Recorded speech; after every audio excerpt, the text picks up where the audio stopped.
ahead and introduce our speaker for this evening, Gleb Tsipursky.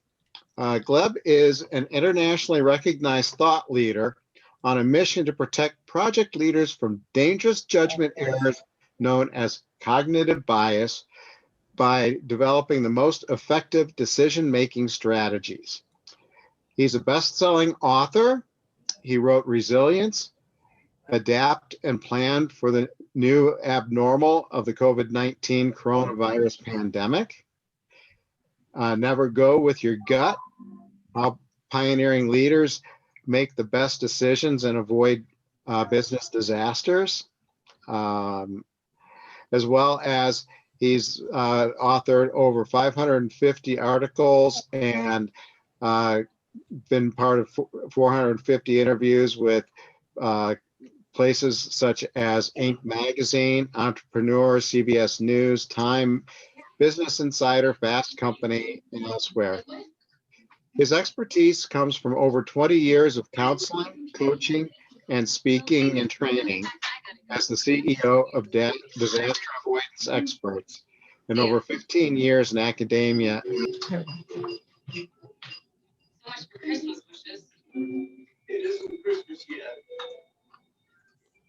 Ralph, you're muted. Yeah, thank you.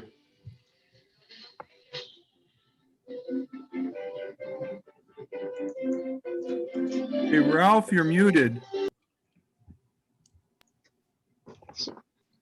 Did you guys hear anything I just said? Not at the last part, sorry. So experience, you finished that experience. Okay. So over 20 years of experience in consulting, coaching, and training. Please go ahead with that. Okay. And he, as the CEO of Disaster Avoidance Experts and over 15 years in academia, he as a behavioral economist and cognitive neuroscientist. So tonight, Gleb will be talking to us about COVID-19 adaptation and planning for the post-pandemic recovery via neuroscience for project managers. So thank you for joining us, Gleb, and we look forward to what you have to tell us this evening. Excellent. Thank you, everyone. Thank you very much for the introduction, and thank you, everyone. Let's get forward to the presentation, and I will remind you to keep yourself on mute unless there's a time when you want to ask questions, at which time we'll unmute. You'll unmute yourself, all right? Great, so there will be two parts to this presentation, as you know. The first part of the presentation will talk about COVID-19, the problems that we tend to run into when approaching these in the way that we think, in the way that we feel, in the way that we approach it. So that's going to be the part about neuroscience, of course. That's going to be a crucial part for you to understand what's going on in your organization, what happened, why our mistakes might be happening, where there might be challenges right now, and also as you go on to the post-pandemic recovery, which with these great news about the vaccines, which I'll talk about, we'll get into in more depth. So it's going to be the first part of the presentation, the first half before the break. After the break, we'll talk about how organizations can successfully adapt to the pandemic, the reality of the pandemic now, and what is likely to be happening as we recover from the pandemic. So what are the effective adaptation strategies? That will be the second part of the presentation, part two, after the break. So that's the structure. That's what you can look forward to. All right, let's talk a little bit about how folks responded to the pandemic. That's the first part I want to talk about. And there are very prominent people who have responded to the pandemic pretty poorly, unfortunately. And they have led the way for many others who responded to the pandemic pretty poorly. I'm not going into politics. This is not about politicians. This is about prominent business leaders like Elon Musk. So Elon Musk, who was in the news recently for moving his company Tesla to Texas from California, responded to the pandemic pretty poorly. He, as you probably know, is the second richest person in the world. He's the founder of SpaceX, the founder of Tesla, and he said on March 6, 2020, as the pandemic was taking root here in the United States, that the coronavirus panic is dumb. And he was kind of one of these people in the business sector who very many folks listen to. He has a huge following on Twitter and elsewhere. So you could see that got a lot of engagement, 344,000 retweets, 1.7 million likes. He's very popular. Then just not too long later on March 19th, so about 14 days, and this, remember, March 15th is when the coronavirus pandemic was declared a national emergency here in the United States. He said that based on current trends, and this is March 19th, probably close to 0 new cases in the US by the end of April. Well, guess what? We're over 8 million cases and counting, and so many people dead, over 250,000, and more dying every day. It's a pretty horrible situation. And it looks like by the end of next spring, even more people will die than have died to date. So probably something like 250 more thousand, if more, maybe 300,000. So this is a pretty terrible situation. Many more people have died in World War II than in any wars the US has been on. This is a very terrible tragedy, and he has underplayed it and caused a lot of other people to underestimate it, not prepare for it, and make bad decisions around it. So it's entrepreneur, new money, Silicon Valley, and folks like that. What about people who are perhaps more experienced, old money? Doesn't get more old money and experience than Goldman Sachs, right? How did Goldman Sachs react to the pandemic? So how did it react? How did it respond? So Goldman Sachs, of course, they give advice, financial analyst advice to their investors. And one of the fundamental strategic pieces of advice they give is forecast the GDP. And they, of course, base a lot of their estimates and their advice on these forecasts. So estimates of US GDP growth in the second quarter. Now, on February 24th, Goldman Sachs made a prediction. And remember, this is as the pandemic was circulating quite widely in the US, although it hadn't become a super serious issue yet with shutdowns, but it clearly became a serious issue in Italy with a number of shutdowns happening in Italy. So the trend lines were clear. And on February 24th, Goldman Sachs analysts predicted that the US would experience a growth in GDP of 2.7% for the second quarter. That was their prediction. And that was a little bit lower than the previous prediction because of the pandemic. Now, just a few days later, so 3 weeks, it's not that long, they made another prediction. They said, okay, we need to revise that. That was wrong. Our estimate is now going to be a 5% decline. Went from a 2.7% growth to a 5% decline. Imagine that, 7.7% hit into the GDP. That's huge, that's enormous. Clearly they screwed up in their initial predictions and gave their investors and many other folks who depend on their advice. A lot of your companies, leaders depend on their advice, of course, to forecast their own profits and their own situation. They gave them bad advice. So that was 3 weeks later. Now, what happened only a few days later, on March 20th? They actually had another revision, and they said that instead of a 5% decline, it's going to be a 24% decline. So in 5 days, 19% decline. Clearly they screwed up, and that was a real problem for other companies who were following their lead, for other leaders who were listening to them. So clearly there were serious problems. Now, you have to understand that what was happening with Goldman Sachs, with Tesla, SpaceX, Elon Musk, very many leaders follow either the new entrepreneurs or kind of the old money of Goldman Sachs. And as a result, the large majority were caught unprepared by the pandemic, or at least underprepared by the pandemic. They underestimated the threat, whether because they were listening to Goldman Sachs or Elon Musk or folks like that. They underestimated the threat of the pandemic. And they thought that, hey, we have everything covered, we're fine, we don't need to do anything. They turned to their emergency business continuity plans when the pandemic hit. And the CDC was initially advising companies to just prepare for maybe a 1 to 2 week business interruption when you have a local outbreak in your area. That was the initial advice of the CDC. So the CDC is not blameless here. And so companies were like, well, 1 to 2 week interruption is what our business continuity plan is for anyway, for a blizzard, for a hurricane, a flood, an earthquake, something like that. So of course, being in the PMI mile high, you get a lot of blizzards. So that's kind of what companies are used to. 1 to 2 week interruption, working virtually, something like that for a brief period of time.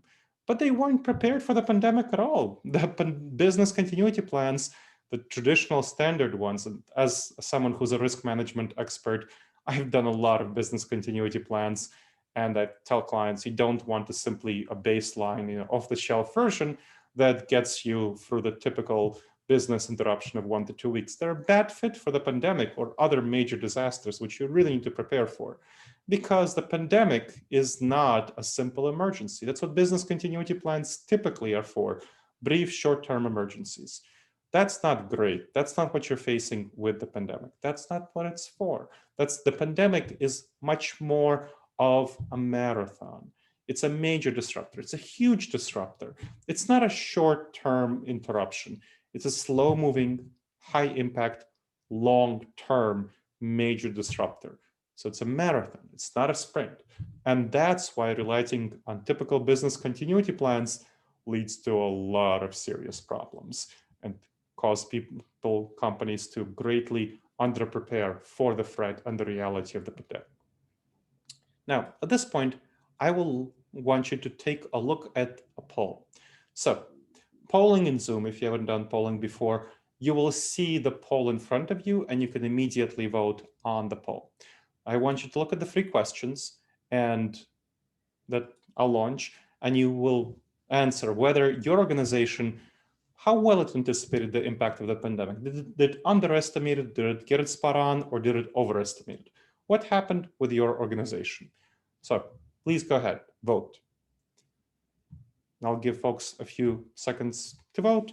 Make sure everyone got it. All right, I see 60% of you voted. Great. So let's get that number higher.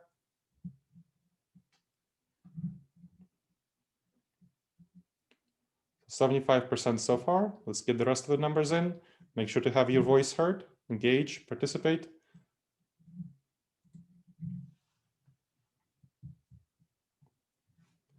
All right, I see 82% voted. I'll give you 3 more seconds for those folks who didn't vote yet. 3 more seconds.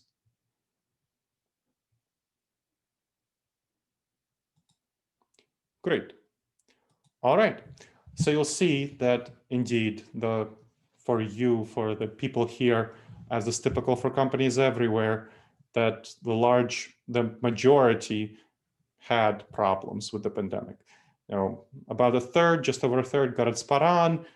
Just 6% overestimated the majority. 57% underestimated the impact of the pandemic. And we have to understand that's a pretty common approach to pandemics, to any major disruptor. We tend to underestimate them. I'll talk about why. The dangerous judgment errors that cause us to underestimate major disruptors a little bit later in the presentation.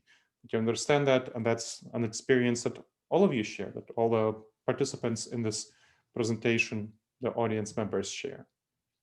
So let's go on to talk about the next steps, how we get out of the pandemic. And of course, you've heard the news about the vaccine. I'll go in depth into it. It's the only effective solution.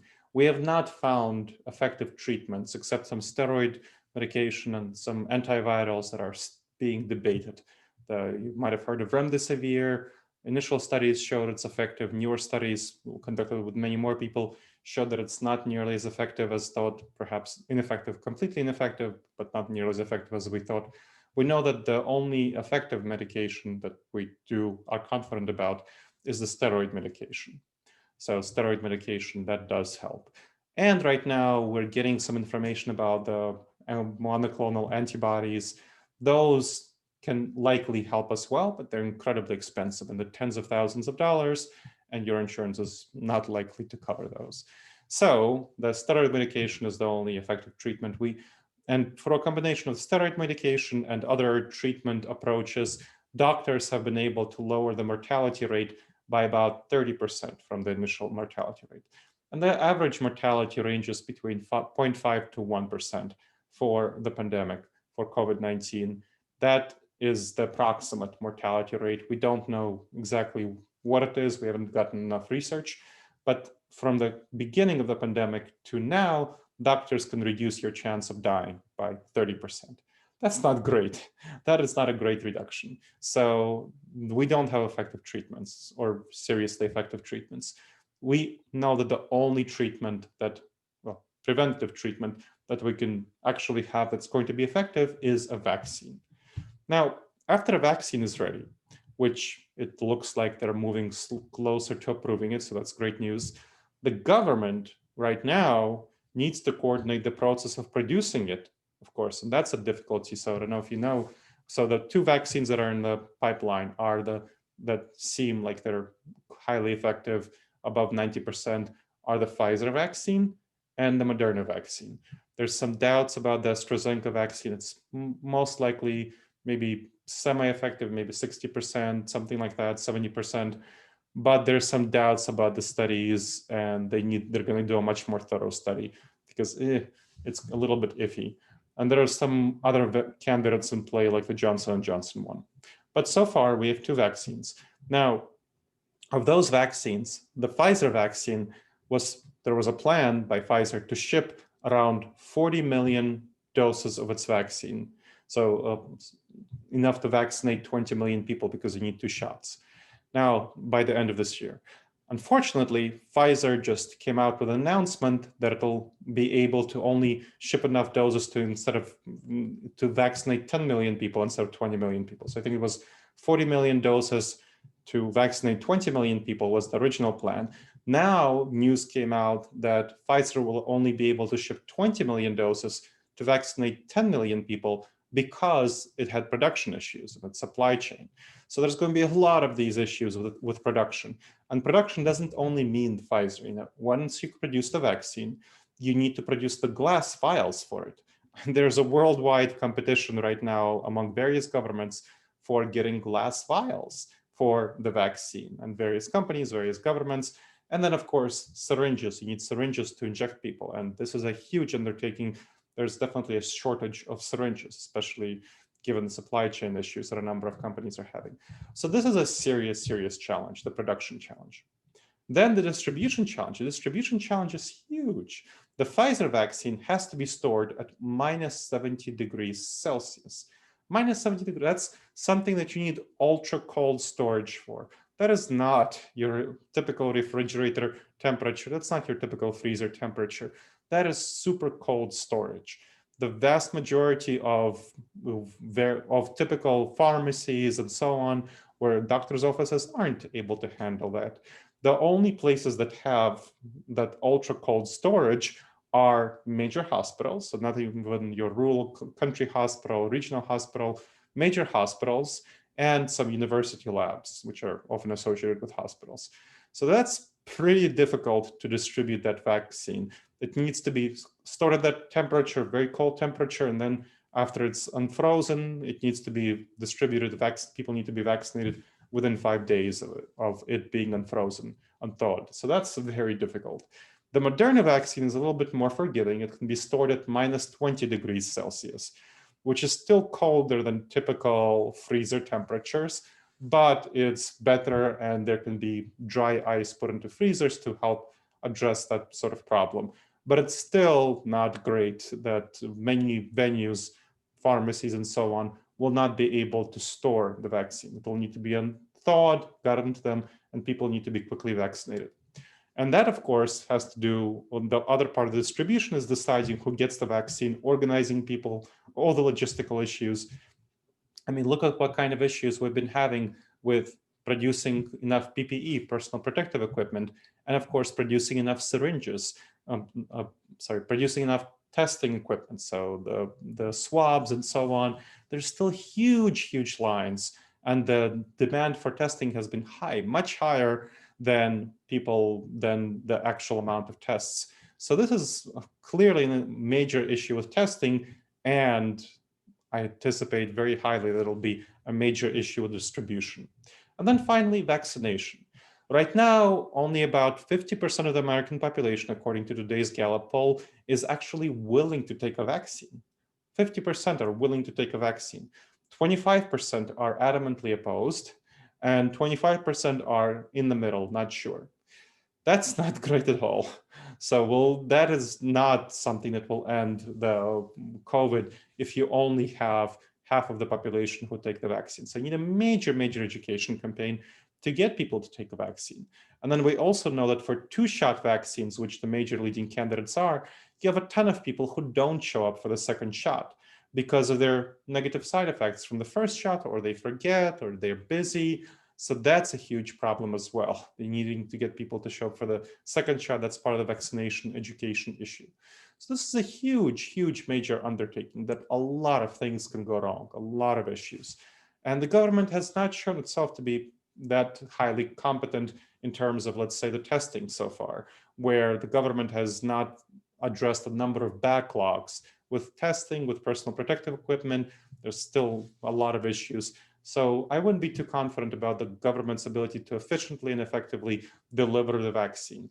So what are we looking at in terms of timelines? Maybe we'll have the vaccine widely available to everyone, maybe by the end of the summer. So that might be a realistic timeline. There are some folks who are saying, well, we'll have vaccine widely available to everyone by March or April, and some current government officials. That's something to be really skeptical about, because they have not shown themselves to be highly competent on testing. So that's that you want to be skeptical about. So the timeline that we're facing is maybe the end of the summer. Things go pretty well. Everyone who wants a vaccine will have one. If things don't go well, if there are more issues like the Pfizer issue with getting sufficient supplies and so on, that's going to push it into fall or later. So that's something you need to be prepared for. And that's something that's going to be a major issue, that we'll still be facing those restrictions until at least. So what scientists are finding is that you need about 70% of the population to be vaccinated in order to achieve herd immunity and get COVID to a controllable, manageable state. And so far, not only it'll take a lot of difficulty with production, distribution, but not enough people are convinced to take the vaccine. So even once it's available, so that's an issue. And then of course you will need to continue booster shots. The vaccine should be good for about 6 months, at least 6 months after people get it. But what happens after that, we don't know how long immunity will take to fade. So it might be, a sharp fall off after 6 months, or it might, last as long as a year, which would be wonderful. But then you need to take the booster shots every 6 months or every year or something like that. So it needs to be an ongoing operation in order to address the pandemic effectively. This is difficult. This is challenging. There's a lot of problems that folks are not anticipating that will be there. It'll be very challenging. So the months before the vaccine will be really bad. And that's something that a lot of people are not realizing. I hope you're paying attention to the news and you're realizing that right now we are in the worst situation with COVID than we have ever been. So again, I'll repeat it and highlight it. We are in the worst situation with COVID than we have ever been. That is not a joke. That's not something that I'm exaggerating. We have much more COVID. It's much more widespread in the United States than it has ever been in the past. That's why we have so many more cases. You see, eye-popping headlines about the number of COVID cases. So over 200,000 COVID cases per day. That's what we're getting right now. And over 200,000 COVID cases a day will mean that, we're not getting all the cases by far, because the positivity rate for tests is very high. In some states, it's as high as 40%. Which is huge. And here, it's when you're over anything but 5%, that means that you're not catching very many cases. That's a big problem. So there's many more cases of COVID than the 200,000 that are caught per day. And the 200,000 that are caught per day are unprecedented in US history. Previously, in our April testing, we've gotten something like 50,000 per day or something like that. So these are all people who will be in hospitals pretty soon and dying. And the hospitals right now are full of dying patients, full of very sick patients, dying patients, and hospitals are not providing nearly the same level of care that they provided before. That they're not thinking about what is the situation with COVID. Too many companies are complacent about the current reality, and they're not thinking enough about, well, what's going to happen if my employees get sick? And if the hospital is too full to take care of them, which a number of hospitals are in a number of states, Colorado is not there yet, fortunately. Neither is Ohio, where I am, fortunately. But states like North Dakota, states like Utah, and so on, the hospitals are getting full. And it won't be too long from what I'm seeing in Ohio until they get full in Colorado as well. So this is something to really be aware of and to take very many precautions until vaccine is widely available. Too many companies are not paying attention to it. They act as though, well, hey, the vaccine is here. We can all go back to work. We don't have to care about this remote stuff. Don't have to follow these restrictions. We can have holiday parties. That is a huge problem. That is very, very problematic. People will get sick. People will die if companies, leaders are not taking sufficient precaution and addressing the situation with the seriousness that it deserves. Hope is not a strategy. That's a very important thing to remember. Hope is not a strategy. The vaccines are giving hope. A lot of people, a lot of leaders like Elon Musk and many others are saying, well, the vaccines are here. Everything is great, hunky-dory. We can take off our masks and so on. Which is a separate story altogether. But that is not the wise approach to addressing COVID for the next whole bunch of months, 7-8 months at least, until the vaccine is widely available, or at least until through spring. If we get really lucky and everything goes perfectly well with the production, distribution, vaccination, it's very unlikely, but that by the end of spring, we'll have the vaccine widely available.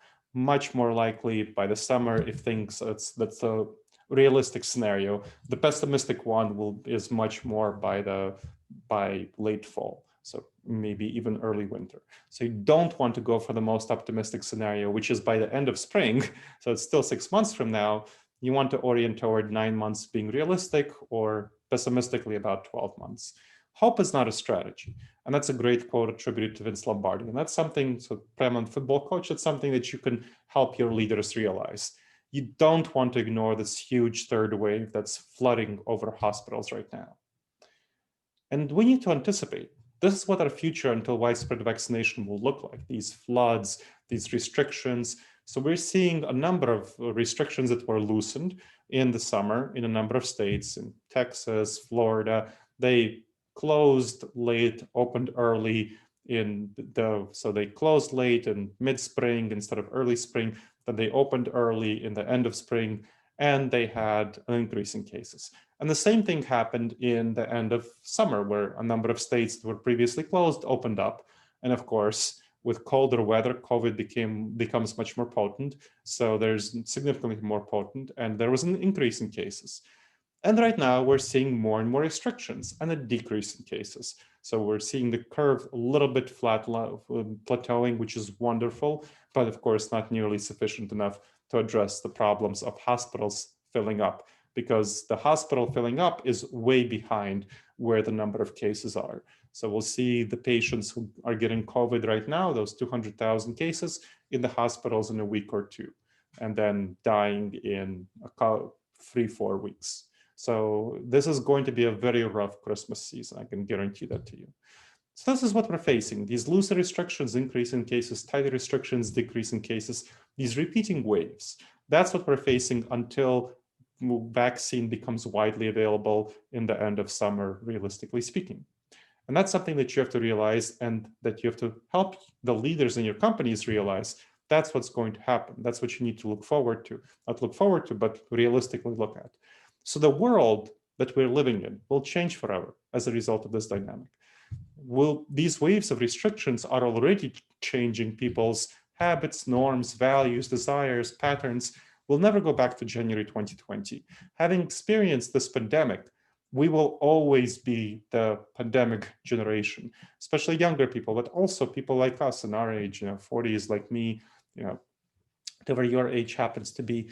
This is a fundamental defining event, and people will never be the same again. We'll never go back to our institutions of January 2020, no matter how much we might hope that we do. That's not in the cards. Hope is not a strategy, and it's not a good thing to orient toward. And I have to say, this is not easy to hear. I'm sure that this is information that's hard for you and that many of you are struggling with, and I totally understand. When I first was learning about this information, I was struggling with it too.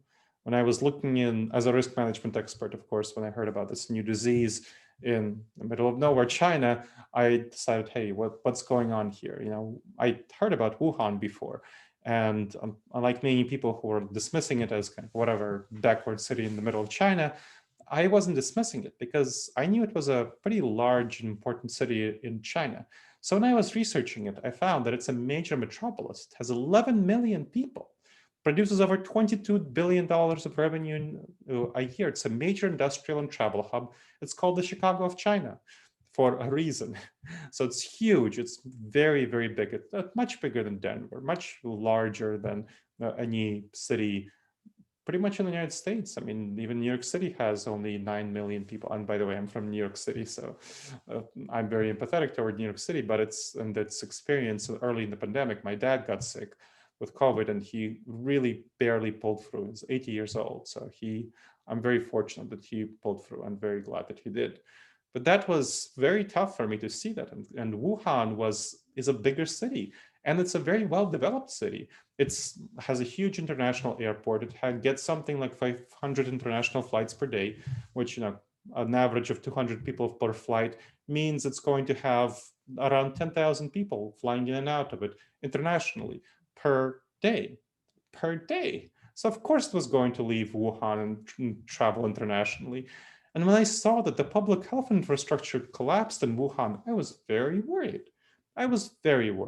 And this is a deserved worry because, you know, there are many things that communists don't do very well. When you look at the structure, the communist or capitalist dynamic, that's China and other communist countries, many things they don't do well, consumerism, but they do public health pretty well. So they're very well known for good public health and good education. So having its public health infrastructure collapse like it did in Wuhan was incredibly concerning for me. And so when I looked at it, I saw that we're going to have some of the same stuff, public health infrastructure collapses here if we don't address it and if we don't take preventive measures. This was very painful for me to learn, but you know, I had to drag my clients kicking and screaming to accept this information and how difficult it is. That's why I started studying, writing about this, publishing op-eds already in February and March, and I wrote a book about this called Resilience, Adapt and Plan for the New Abnormal of the COVID-19 coronavirus pandemic. And I'm telling you this, you'll have if you want this book, I'll get you a free digital version of the book. So I'm trying to sell the book, but I'm letting you know that I have worked a lot on this and explored this. And this is why I'm giving the presentation here. So that's kind of what you need to know. So my clients, again, find it difficult to accept, but what helped convince them and what I hope will help convince the leaders who you'll be talking to is that it will be more painful in the long term if you don't accept this and adapt to this major disruption and the post-COVID recovery, which we'll talk about in the second part of the presentation. As a trusted advisor, that's your role. As a project management expert, you are a trusted advisor to your organization's leaders. You want to empower leaders to realize the extent of this huge major disruption. Again, the hope is not a strategy. It is huge and it's going to continue to be huge. It's going to get much worse before it gets better, unfortunately. So this is something we have to face. Most leaders are way too optimistic about the reality of the pandemic. You need to help them prepare for the very uncomfortable reality of the next few months until the vaccine becomes widely available by the end of summer. Let's hope that's going to be that realistic scenario as opposed to the pessimistic one by late fall. So you'll help them by doing so, prepare and achieve their leadership goals, which is great. And you will help yourself be more trusted by them. So build trust in you as their trusted advisor. So that's going to be good for you. That's something for you to value and treasure as well. So that's where you need to help your leaders realize these things. Now, let's talk about why we make the bad decisions about these sorts of threats, these slow-moving threats. Why do we make such bad decisions about them? Because this is just the way we are. This is how we are wired as human beings to make bad decisions about such major threats. Threats that are unusual, threats that are slow-moving, like the pandemic. It's an unusual, slow-moving threat. We don't make good decisions about this because of the structure of our brain, the wiring of our brain. I'm not going to go into the details. You can talk about the cerebellum, the prefrontal cortex, the amygdala. This is an area of our expertise. If you have questions about it in the Q&A, I'll be happy to do that. But you will get the book, and it talks much more about the structure of our brain's wiring. So our gut reaction is to underestimate such threats, really underestimate it. And we saw in the poll that the majority of the folks whose companies are represented here in the call, they indeed did underestimate it. And that leads to bad decisions that endanger our businesses, that endanger our companies, all sorts of organizations, of course, not simply our businesses. So you get a lot of bad advice about these topics, whether from people like Elon Musk or from Goldman Sachs, because of what are called cognitive biases. And these are dangerous judgment errors that come from, again, from a combination of our brain's wiring and our evolutionary background. So our evolutionary background is really important to understand here, because our brains, our gut reactions, our intuitions, what we're comfortable with, what prompted Elon Musk to write those tweets, what prompted Goldman Sachs to make those incredibly obviously erroneous estimates. And by the way, the final GDP for the second quarter, the US GDP came out to a 33% decline. So it was worse than even their worst estimates, unfortunately. So we make bad decisions about these slow-moving, high-impact threats, the surprising threats. Because of our evolutionary background, our gut reactions are actually not adapted to the modern world. Our intuitions, how we feel. They're adapted to the savanna environment. When we lived in small tribes of 15 people to 150 people, we're hunters, foragers, and gatherers. So our main reaction to danger, to perceptions of danger, is the fight or flight response. The fight or flight response. You might have heard of this as the saber-tooth tiger response. It was life-saving for hunters and gatherers, our ancestors, because the risks they faced were intense, immediate, in the moment. And it's great for you right now for those intense, immediate, in the moment risks. We're not facing saber-tooth tigers, but in the savanna environment, it was very important for us to jump at 100 shadows to get away from that one saber-tooth tiger. In the modern environment, you don't want to take the time to decide if you need to get out of the way of a moving bus. It might miss you by a couple of inches or maybe by a foot, but you don't want to take that chance. Throw yourself out of the way, trust your gut in that. When you see something from the corner of your eye flying at your head, you'd want to duck. Duck, it might be a bird, that will swerve out of the way, or it might be a baseball and it'll bop you in the head. You don't want that situation. So that's the kind of risks that our gut reactions are great for, life or death situations, that's fine. The modern world, however, in the business environment, poses very different risks that are much more ambiguous, long-term, uncertain. They might come as a notification on your smartphone about a disease starting in the middle of a city in China that you never heard of, and you easily dismiss as a backward city that the public health infrastructure there collapses, but nothing like that will happen in the US. Yeah, right. Go ask the folks in New York City and my dad and so on. No, not great. And a number of other regions right now. I don't know if you know that, but especially bad in the rural regions right now. A number of those hospitals are not able to accommodate more patients, and they're not able to send their patients to other hospitals because their patients will not survive the trip. So you already have situations where many, many, many patients in the US are dying in much higher numbers than they would otherwise. So you have 0.5 to 1% death rate only with high quality hospital care treatment, when usually around 10 to 20% of the people who get COVID, say about maybe 50% of the people, 40 to 50% are relatively asymptomatic. You have about 30% or so who have flu-like symptoms. You also have about 20% to 10 to 20% who develop severe enough flu-like symptoms, COVID symptoms, to need to go to the hospital. And then of them, with great treatment in the hospital, 0.5 to 1% of all patients who get COVID die. That is not something that happens, of course, when the hospital can't accommodate you, because then you have 10 to 20% of the people dying. And that's this numbers that you saw in Italy, for example, with the collapse of the public health infrastructure, in New York City as well. So you don't want to get there. But we are, unfortunately, across the country, we are getting there increasingly in a number of areas. So it's pretty tough. And you want to be especially aware of three dangerous judgment errors, three cognitive biases that cause us to underestimate the impact of the pandemic and its consequences. The normalcy bias, the planning fallacy, and hyperbolic discounting. Talk about each of them in turn. The normalcy bias. Now, in the savannah environment, it was a pretty safe assumption that the future was going to be much like today. So the major changes would be the changes of the season.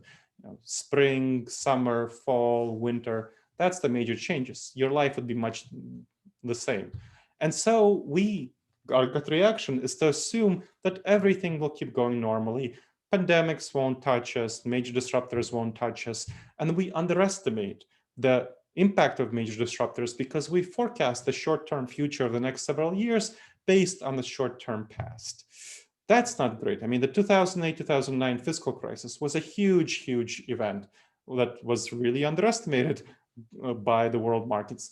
There's technological disruptors like the rise of the smartphone. There's a huge, huge technological disruptor, or online shopping that has killed a lot of previous retail giants. And of course, the COVID pandemic, greatly underestimated.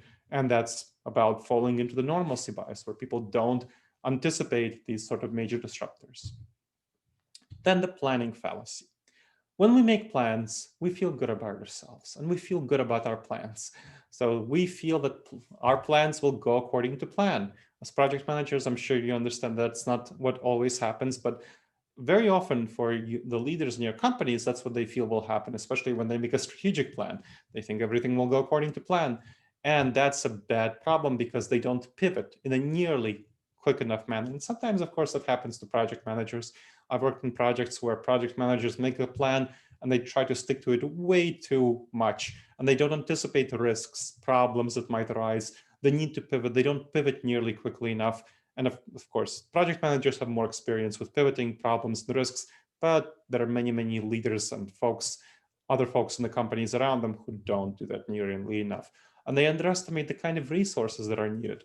Now, if you look at the research on major projects, you'll find that a 2002 major study showed that about 86% of all major construction projects ran over time and budget. And a 2014 study of major IT projects found that 84% of them ran over budget. So they underestimate regularly needed resources of time, money, information, social capital. That's the planning fallacy. And finally, hyperbolic discounting. So this has to do with how we think about the future. Excessive discounting of the future. That's what it refers to, hyperbolic discounting. It's a fancy name for that terminology. And you can look up, I'm giving you the actual name, so you can look up these cognitive biases if you want to, but of course you'll get my book if you wish it with all the descriptions of the cognitive biases. Hyperbolic discounting has to do with our perceptions of the future. In the savannah environment, it was very important for us to be short-term oriented and live for the moment. That was great in the savannah environment because if we, let's say, killed a mammoth, it was important for us to stuff our bellies because the meat would rot, and we can't invest into the future. We can't put the meat in the refrigerator. In the savannah environment, that was not an environment where we can afford to invest in the future. The ones who were successfully short-term oriented won out. In the modern environment, of course, you can put the meat in the freezer, but you're not going to do that. But you can, of course, invest in yourself. You can save money. You can invest in your career, get professional development, as you're wisely doing right now. Checking out this presentation. Your company can make an effective strategic plan, can launch an effective project management project that you will manage. That's something that you can do. But we prioritize the short term. Unfortunately, our intuition is to the detriment of the long term. So there are so many companies right now that are looking to the vaccine, that are hopeful for it, and that aren't prepared nearly well enough for this third wave of COVID, which is flooding hospitals, causing so many deaths, so much destruction. And that is a big, big problem. So we underestimate the long-term outcomes and impacts of various events. So that's something to realize and understand. These three cognitive biases: normalcy bias, planning fallacy, and hyperbolic discounting. Now, at this point, what I'd like you to do is, again, look at the poll.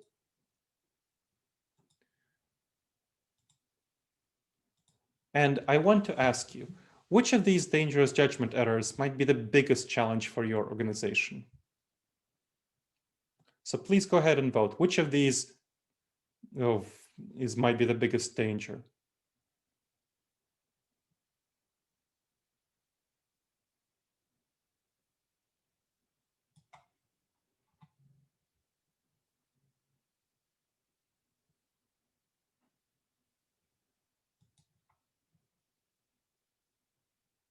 Okay, so I see 78% of people voted.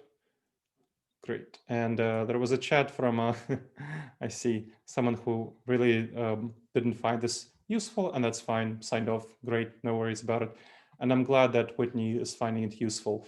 There are definitely people who feel like this is common knowledge, and they don't realize that it's not nearly as common knowledge as they perceive. I start with things that are more common, obviously, to have that shared background, because some people don't know enough about this stuff. And then I go much more into the depth of the neuroscience behind it. Thank you, Michael. Yes, definitely not common knowledge. All right, so I see that 89% of you voted. I'll give 3 more seconds for folks to make their opinion heard.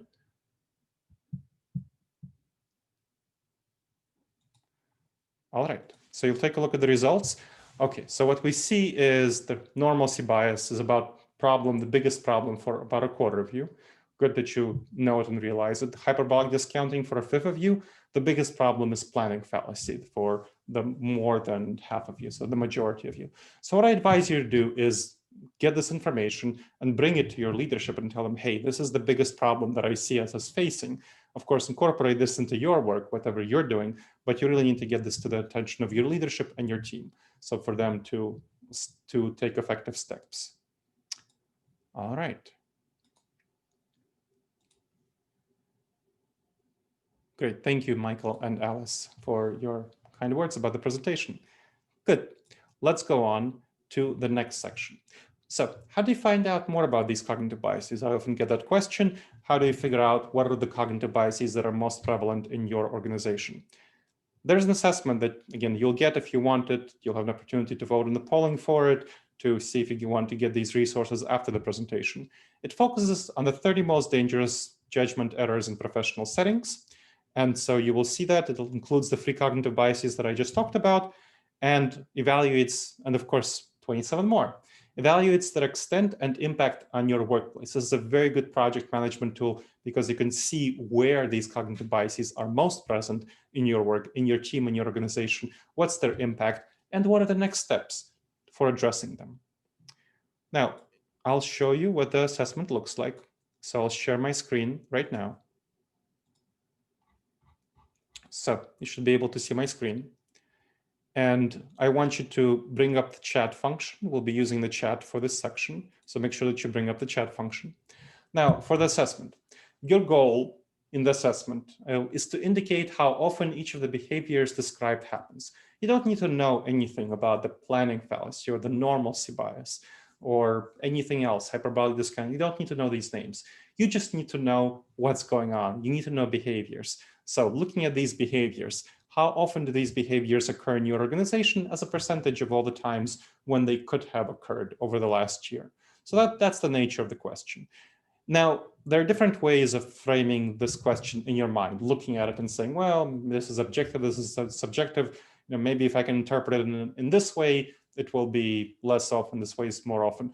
What I strongly advise you to do is to interpret it in the way that gives you the highest percentage to help you discover issues. This is not, about protecting your company or saying how great everything is or your team is. This is about discovering problems so that you can address them, so you can take the next steps to address them. All right. So let's take a look at the first question.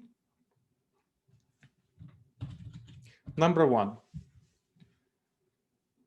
What is the percentage of projects that missed the deadline or went over budget in your organization as a percentage of all projects in the past year? So this is the planning fallacy. This is the one that folks said is the biggest problem. So we see 80%, 75%, 100%, 80%, 80%, 70, 25%, 5%, 10%, 80, 45, 90. So we see a large range from 5% to 100%. Yes, please continue sharing, but this is something that you want to realize is going on and happening in your organization. And so this is something that you can take and have everyone take and tell. Then, as you see, it's about behaviors. It's not about the cognitive biases. Nobody has to know what it is, what the cognitive bias is, but then you will know what's actually going on. Great. All right. So let's take a look at number 2. So going on to number 2. So you'll see me chatting number 2.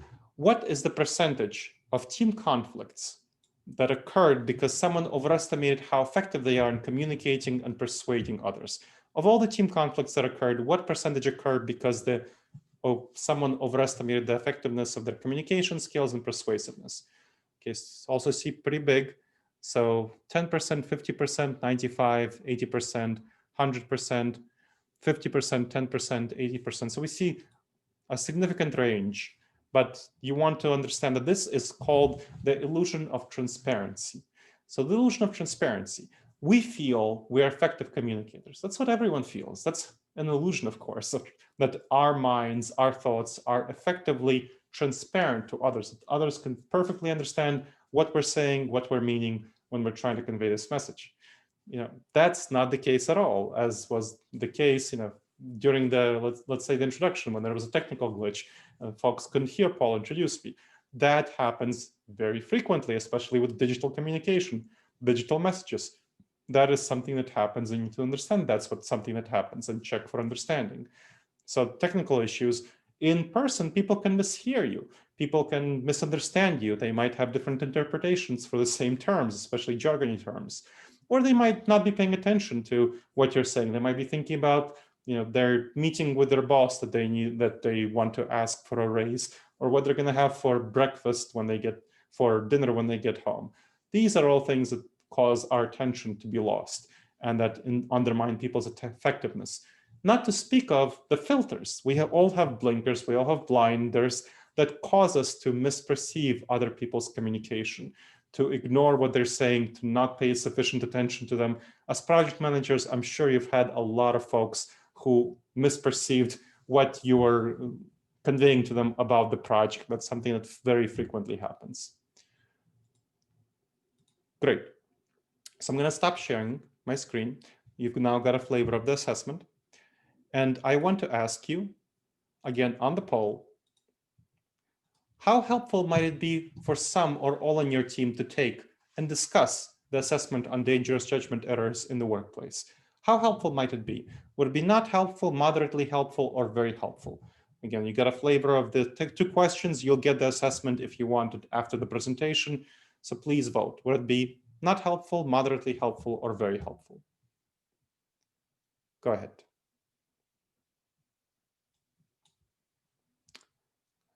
Great, I see 74% of the people voted. Give folks, so 80%, good, we're pretty high up there. I'll give folks about 5 more seconds to vote. So 5 more seconds to vote.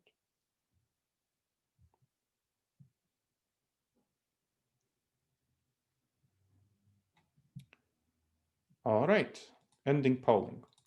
Great, so we see that for 98% of you, it would be helpful.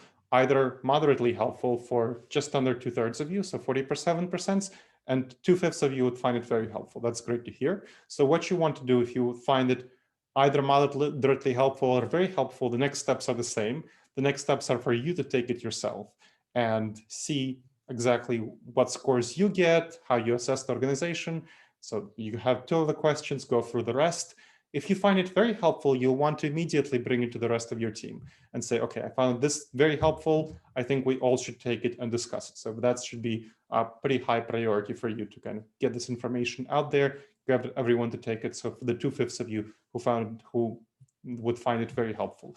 The ones who would find it moderately helpful, I just bring the information to your team. Hey, took this assessment, I suggest that we check it out. Maybe this might be helpful. So get a discussion going, get a conversation. Don't be more forward about it. But if you find it very helpful, you'll definitely want to be more forward about it and strongly advocate that this happens. All right. Great. So this concludes the first part of the presentation. Don't go anywhere because this is your chance to ask questions about the first part of the presentation. So use the chat function to ask whatever questions you want about these cognitive biases or vaccines or anything you would like to know, the timelines, how you should present this to your boss or something like that. All of this sort of information I'll be happy to answer right now. And we're about, I think, something like 5-ish minutes away from the break itself. So we have time for a few questions. Of course, if folks don't have questions, we'll just go to break. So please go ahead.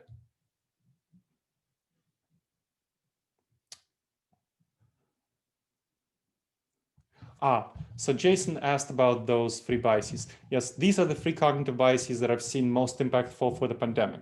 This is why I was highlighting them. So their planning fallacy, folks don't pivot their plans in a nearly timely enough manner as a result of the pandemic. They kept their plans, they didn't really think about it, they just kept going until they were suddenly shut down, and they didn't transition nearly well enough for virtual communication, for a virtual environment earlier. So that's one example of the planning fallacy. Then hyperbolic discounting, underestimating the effectiveness of underestimating the impact of the third wave, underestimating all of these sorts of things, not orienting toward the long-term impact of the pandemic. That's a big problem. Of course, the normalcy bias is with the pandemic itself, that people aren't thinking about it as a major enough disruptor. They're not thinking that we'll never go back to January 2020. So let's go to the next one. Okay, the most important thing that a business should consider, question from Whitney, when planning for the worst in regards to the pandemic. I think they should consider strongly that there will be a major outbreak in the company and that people in the senior leadership team would get sick. I mean, I had that happen with actually one client of mine. Well, they became a client after they learned from their experience with a major outbreak in the company that they're not handling the pandemic very well and they need some external help from an expert risk manager or who had this expertise in addressing the pandemic itself. So a major outbreak in your company is the biggest thing for a large majority of companies. All right, let's see. Okay. Let's see.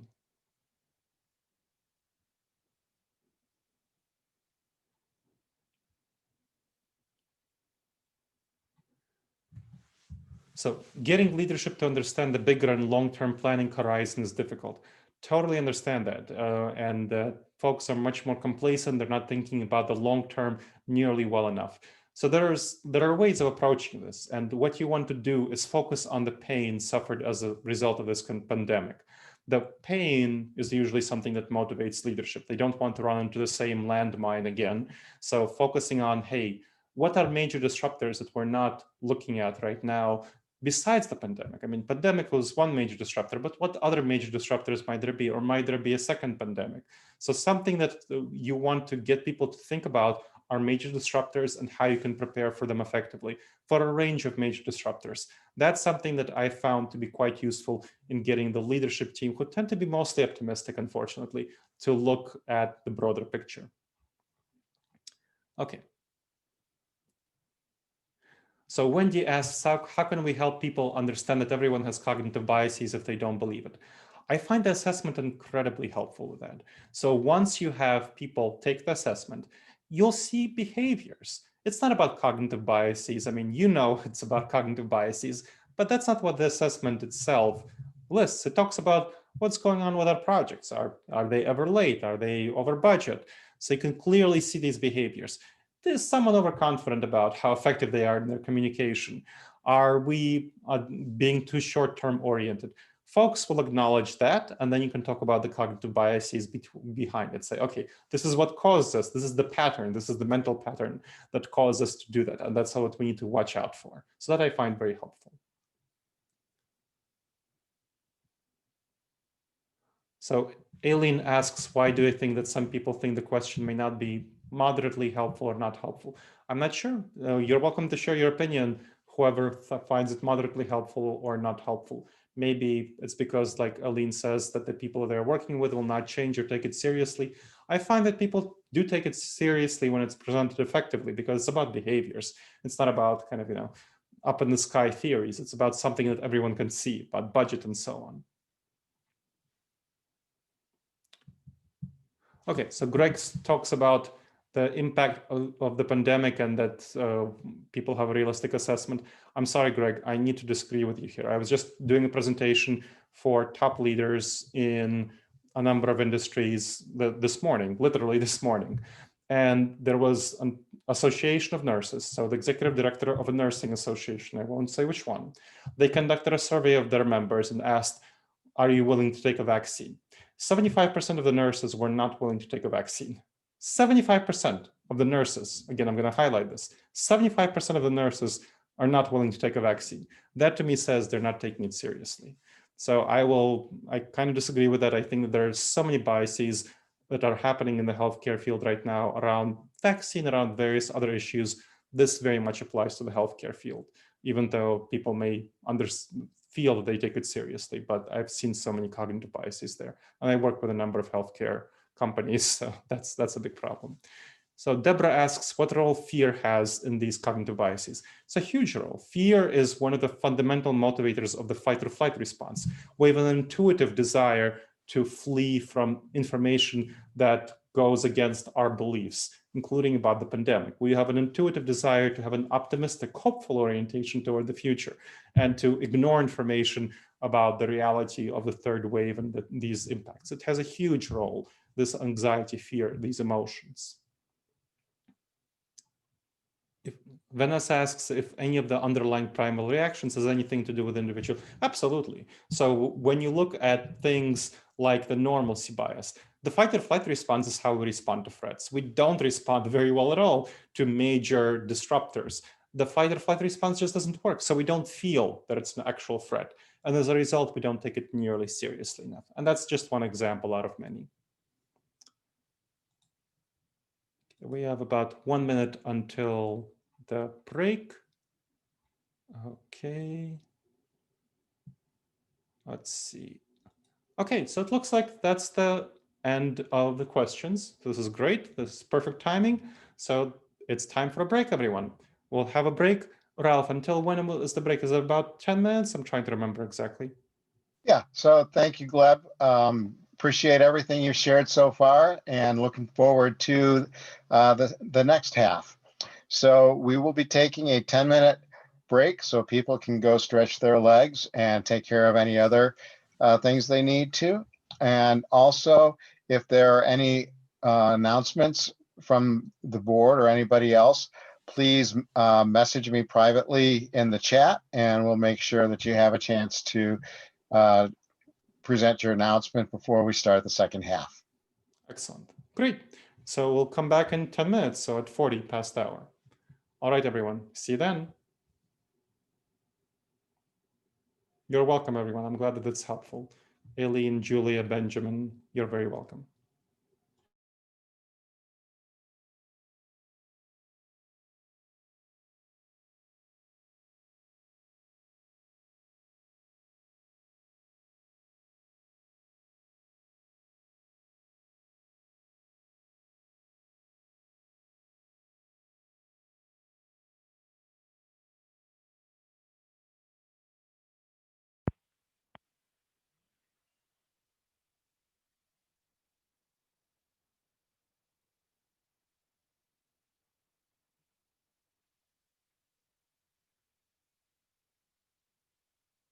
Hello, hello. Hey, Bruce. I wasn't sure if you saw my messages, and I wasn't sure how difficult the signing is. I actually.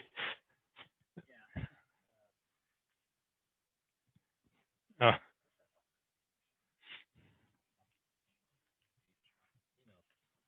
Oh.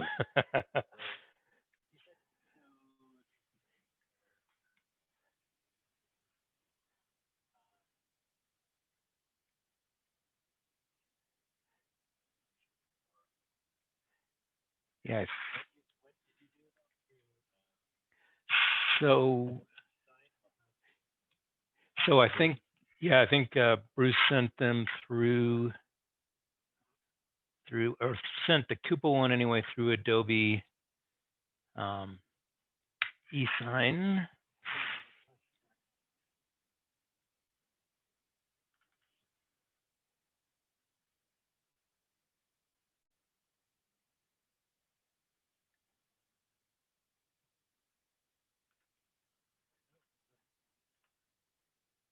Huh.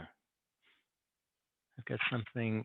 So he copied me on something for echo sign. Is that the same thing?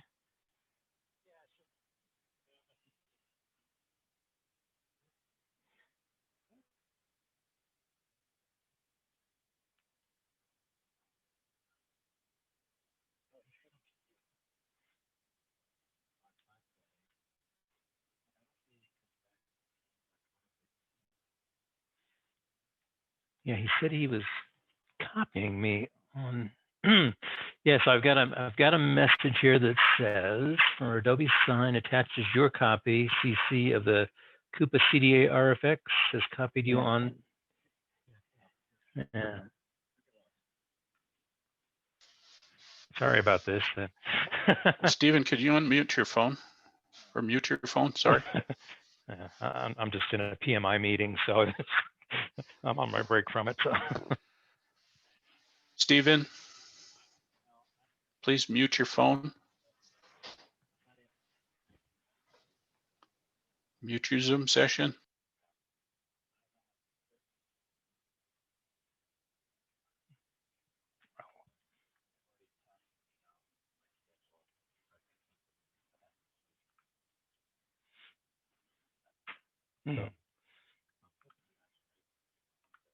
Yeah,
Welcome back, everybody. And we've got a couple of announcements here. So I'm going to go ahead and ask Deborah to unmute herself and talk to us about the chapter events going on, or that aren't going on. Thank you, Ralph. Hi, everybody. This is Deb Kahn, Vice President of Marketing. Just wanted to remind you of two things. One is that the holiday party that had been originally planned for this Friday, December 11th, has been canceled because of COVID restrictions.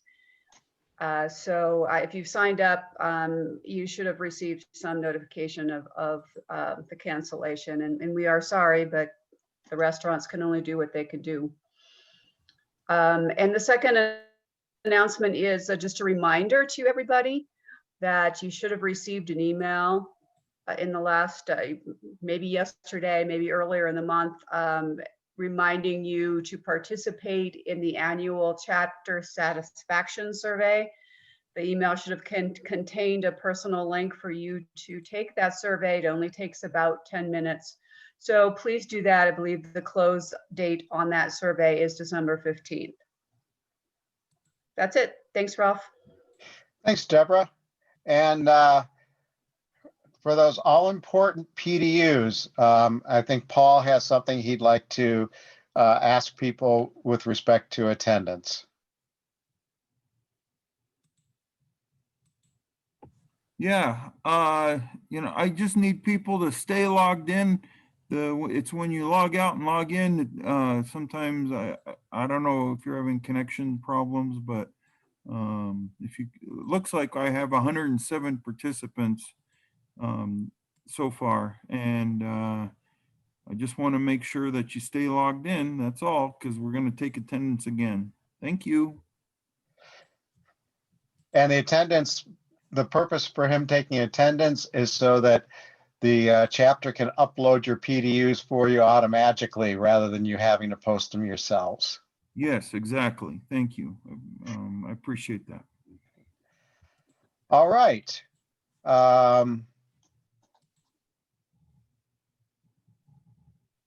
So at this point, I'm going to turn it back over to Gleb and proceed on to part 2 of his presentation this evening. Take it away, Gleb. Thank you very much, Ralph. Great.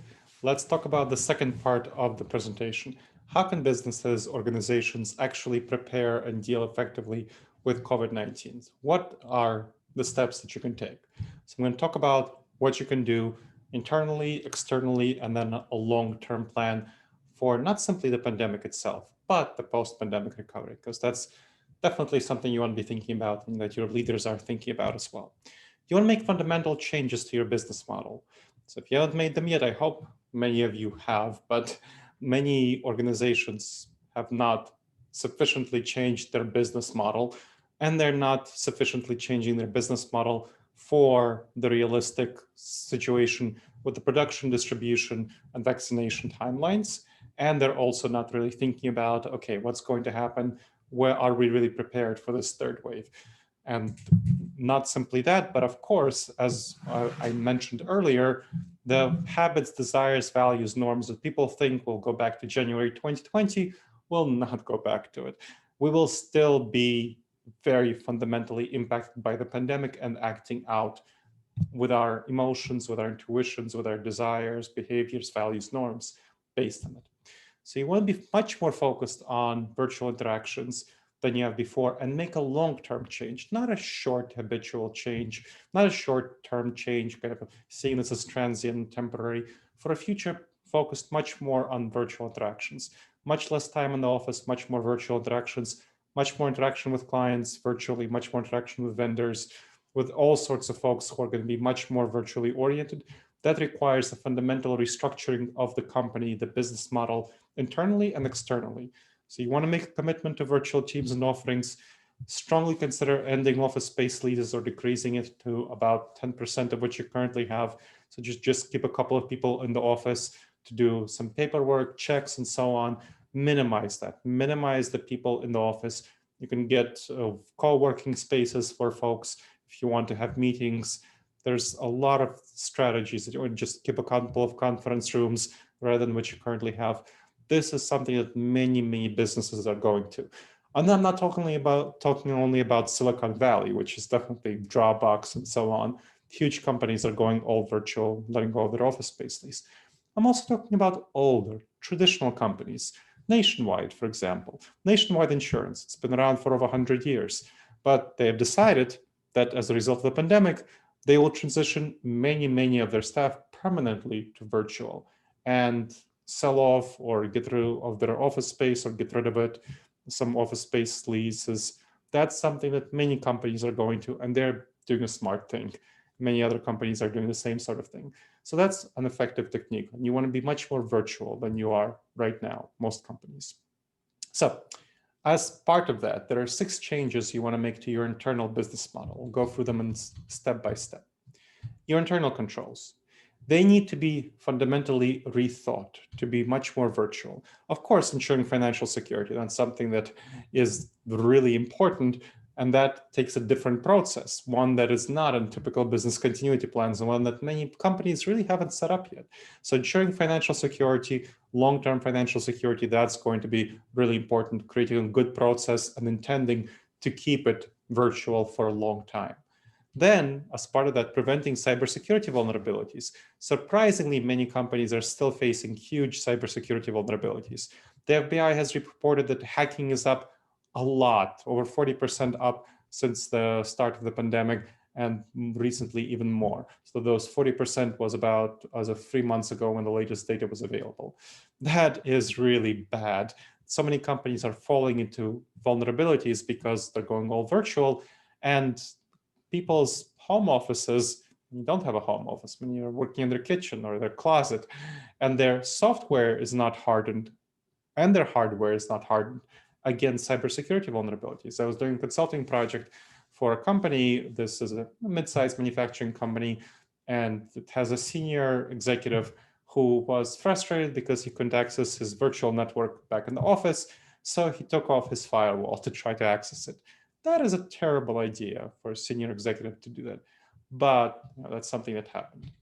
Adapt to your existing compliance practices. There are many compliance practices that companies need to follow, and many of them are not adapted to the pandemic. Everything from cyberbullying to sexual harassment that again happens online, and so much in between. HIPAA for those for whom that's relevant. Lots and lots of compliance practices that need to be adapted to online.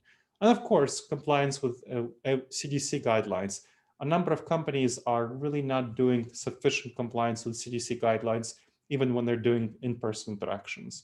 I mean, it's expensive, it's a hassle, but that's something that, given that the Congress has not yet passed a legal liability shield, might not yet, that's definitely something to be really seriously thinking about.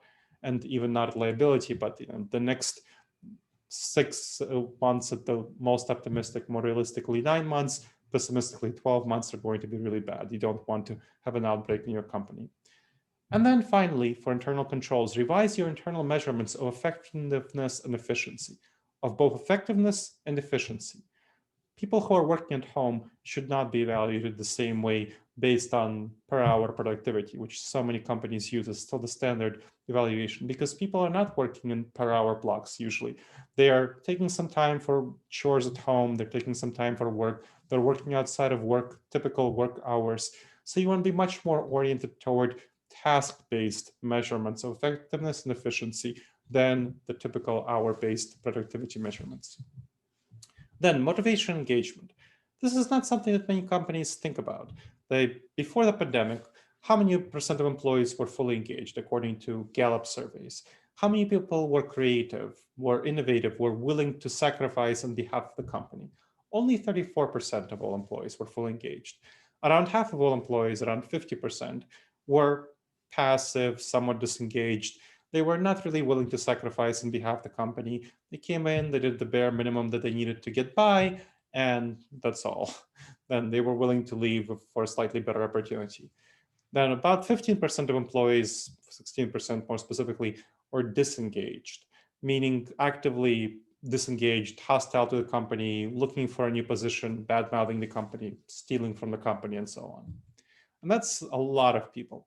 Working from home causes more disengagement because of how we get our needs met, how we feel fulfilled. We feel fulfilled by being part of a tribe. So we talked about tribalism, being that part of that 15 to 150 people network that we were in the Savannah environment. We are still tribal creatures. We're fundamentally tribal creatures. We feel a strong sense of connection to people in our workplace, and we feel very strongly disconnected to people who right now, when we're not working with them. Virtual doesn't replace, this Zoom thing, this interaction is not nearly as connecting and engaging as an in-person interaction. That's why it's so hard to do networking, hard to do a lot of things by Zoom, and that's why people talk about Zoom fatigue. They don't realize that they're not actually experiencing Zoom fatigue. They're just not getting the typical fulfillment, the engaging experience that face-to-face brings. So it's not tired of Zoom, it's feeling unfulfilled and uncomfortable because you're not getting that connection, the tribal connection. And of course, there's a stress of adjusting your personal life, your household to the pandemic, where surges going on right now, Colorado and elsewhere. You are having to deal with serious issues around, let's say, closing of schools and everyone going back to online schooling, or closing of some businesses. Those are a lot of stressful things. You need to maybe take care of an elderly relative and you don't want to come close to them because of COVID. That's going to create a lot more hassles. So this is an area where employees need a lot of support and guidelines. Financial support. I advise strongly companies to provide financial assistance to set up home offices for employees. Many companies have still not done that, and I think that's not wise. That's a long-term issue. They're still going to be around for a long time, and you need to provide financial support for folks. But that's only part of it. You need to provide them with guidelines. You need to provide them with education about why they're not feeling fulfilled, why they're feeling increasingly burned out, which many people are. Effective communication. Communication virtually is notoriously difficult. We even have trouble communicating in person, of course. That's why communications trainers get paid a lot of money to help people communicate effectively. It's even more difficult to do virtually because you're missing a lot of body language, a lot of nuance, a lot of tone. Now, the large majority of change from in-person interaction to virtual interaction takes place is text. So you do a lot more text because you switch to collaboration platform like Slack, like Trello, like Microsoft Teams, like Asana, like Mondays, all of those sorts of things. Those collaboration platforms are pretty much text-based. And when you do text, you miss a lot of nuance. You miss a lot of subtext that is not there. You miss things like facial expressions when somebody appears anxious, surprised, worried, concerned, excited. And of course, you miss their tone. When I say something like, I think Mary should take that project, or I say something like, I think Mary should take that project. Those two sentences mean very different things. But when I write that out, they mean the same thing. And of course, in most companies, it's still not professional to use tones like emojis and so on to convey what you actually mean when you say something.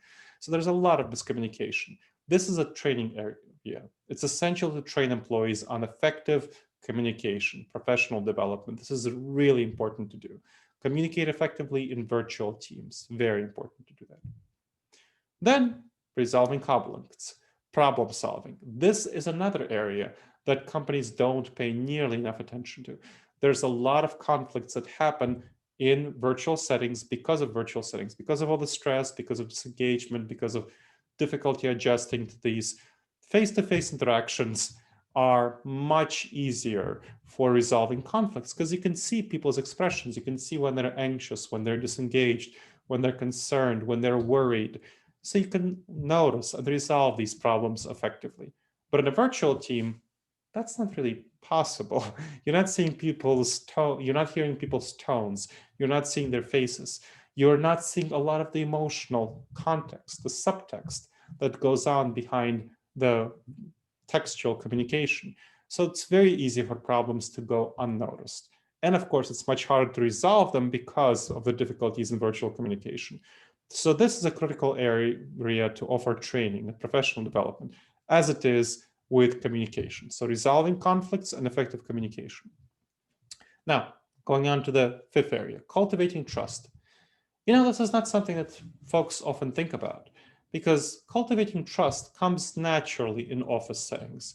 When you chat to people, you get around the water cooler and proverbial water cooler, or in the break room, and talk about, hey, isn't that client great? She sent us, this new these donuts or something like that, or this bowl of fruit. Or how are your vacation plans? What's going on? Oh, the annual dinner was canceled, unfortunately, because the hospital, the restaurant doesn't have room on restrictions. Isn't that too bad?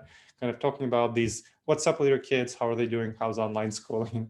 Those are not things that you can easily talk about in virtual settings, but you talk about them easily and naturally in person. You build those tribal connections. You build that sense of belonging, that sense of trust. And you don't get that in virtual settings. So in virtual settings, it just doesn't happen naturally. And that sense fades over time. And it's not a matter of training. I talked about training for the other two previous ones, for communication and resolving conflicts. This is a matter of creating a virtual venue. So you have a lot of problems with existing relationships fading over time because people aren't really human to each other. They're not really connecting effectively on virtual settings. It's very hard to connect in a human way. And it's especially problematic, I've been finding, with employees who are hired virtually, who are hired never having seen their teammates. So you never have that sense of connection in the first place. That's even more problematic. And many teams try to address this by having more meetings, more virtual meetings. And actually, there's been a really interesting study that Slack just put out of over 4,000, something like 4,700 virtual employees in a number of countries, including the US, UK, Australia, and so on. So a few of these, a few countries, I think 6 countries, Germany, and it found that indeed, there's definitely a drop in satisfaction and fulfillment in the workplace in people who work in virtual settings.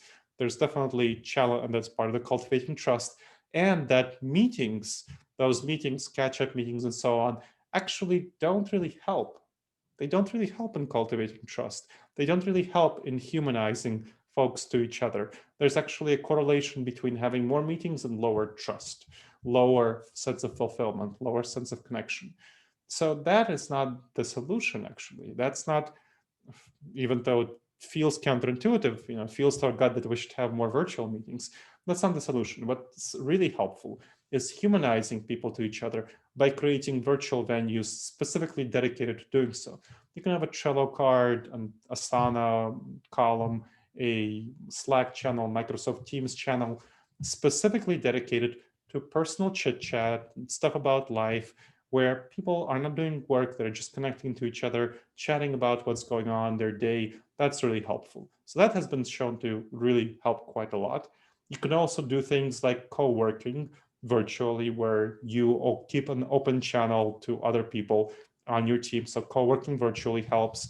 Then another thing, so those are all opportunity things where you can share whatever you're feeling, what's going on, and so on. Those are things that you can share whenever you feel like it. But you also want to create an obligatory institution, an obligatory way that people absolutely need to do daily. So something that a lot of my clients have been finding helpful when pivoting for the pandemic for this purpose is to create, again, the channel and so on, a separate channel, which is called the morning introduction channel. So they're daily sharing, where every day you start the day by typing in the channel, sending a message about how are you doing, how's your feeling, how something that's going on in your personal life. That's one thing. Then something that is a fact about you that the large majority of your teammates don't know. So kind of having that relatability, and also what you're planning to work on and focus on that day in the workplace. And then you reply to 3 other, so this is, by the way, team-based. So if you have, team of 6 to 8 people, that's kind of usually the size of a team, maybe a little bit smaller, a little bit larger. that should be the channel for each separate team. So whoever reports to a manager, they're separate teams. So 6 to 8 people. And what you want to have in that channel is everyone introduces themselves every morning, hey, I'm at work, here's what I'm doing. And then you respond to 3 other people. Just respond to their messages, any aspects of their messages, their personal life, their work activities, what an interesting fact that they shared about themselves. That's really helpful for humanizing us to each other, building up those connections. We can talk about other things in the Q&A. Finally, accountability. Accountability is a major area that, again, don't think about nearly enough in virtual settings. This is really important. Office environments, they create natural ways in which we hold employees accountable. You can walk around, and as a supervisor, you can see that Bob there is kind of looks disengaged, looks upset, looks frustrated. You can check in, hey, Bob, what's going on? How's your day going? How are things? And that's a natural way for you to hold people accountable, to see what's going on. Of course, there are other ways of doing so in the office, much easier to do that. And you can hold your colleagues accountable. As a project manager, you often need to manage your colleagues. So you can pop into Mary's office and say, hey, Mary, where's that report that you were promising to get me yesterday? And you know what? Mary will find it much harder to ignore you when you're standing there in her office door than when you send her a Slack message. So that is something that you really need to figure out ways of holding people accountable. There are new structures that must be created to ensure that accountability, both top-down chain of command accountability and that peer-to-peer, Mary accountability with your peers. This is, again, the chain of command, peer-to-peer. One way of doing so that I've seen work really well is having each team member write a report of, hey, what they've been doing this week, what are their activities, what they focused on, what were their accomplishments, what there were things that they need to improve on, and what they plan to focus on next week. And have that as a report, and a few other things, have that as a report, whatever is relevant to you. Report for your direct supervisor as part of your team, 6 to 8 people team. And then as part of that report, in whatever system you're using it, let's say Trello, Asana, Microsoft Teams, tag people who you collaborated with or who you would like to have been more collaborative and say, hey, Mary did a great job getting her report to me, even though it was a little late, but it's okay. Or, Bob really helped me out with getting this next task done on the project management checklist. Or Sam, unfortunately, has been somewhat delayed and still owes me this aspect of this project, whatever is going on. So that creates effective accountability, and we can talk about others. All right. So right now, I'm going to ask you to look at the poll, and then we'll have a discussion. So first of all, I want to ask you, how well adapted is your internal organizational model to the pandemic and the post-pandemic recovery? So please vote in this poll. How well adapted is your internal organizational model to the pandemic and post-pandemic recovery?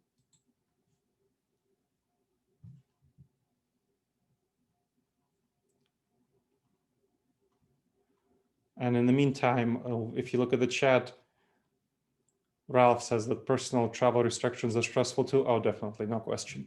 And Maria says that going that extra step to create personal connections is super important in team building.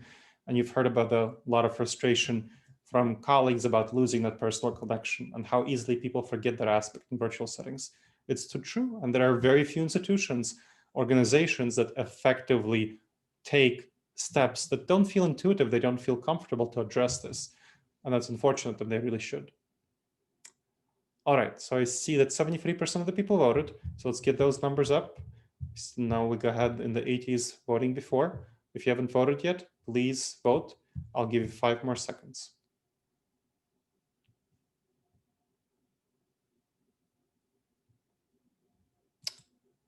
All right, great.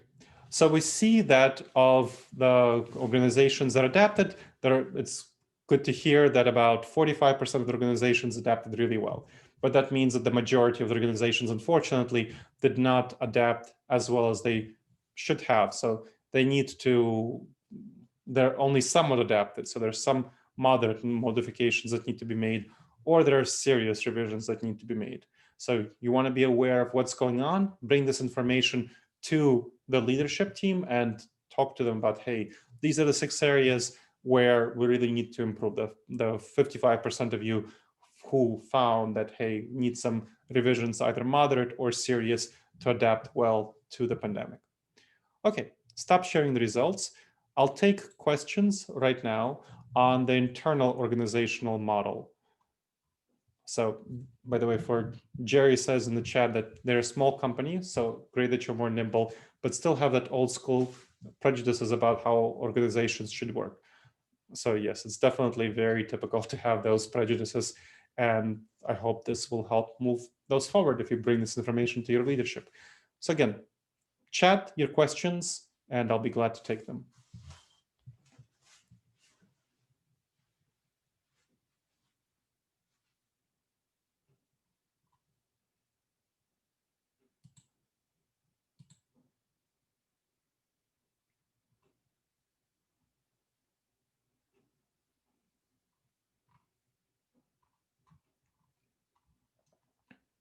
So John says that building trust isn't typically a digital solution unless video. Unfortunately, that's not the case if you look at the research on this topic. So I gave you 2 examples of where you use text to build trust. You have that text chat in the Slack or Microsoft Teams or Trello, where people just chat about their day, whatever's going on, their comments, just like they're chatting right now in the chat. And you're building connection and trust to everyone on the call by chatting and sharing your experience. Then you have the daily check-in, and that's definitely been helpful in building trust because you get more human to each other. You find out what's going on, you know, Bob's day and Mary's day, and then you respond to them. So those are effective mechanisms to build trust. And of course, you can go further, build more video and so on. Let's see.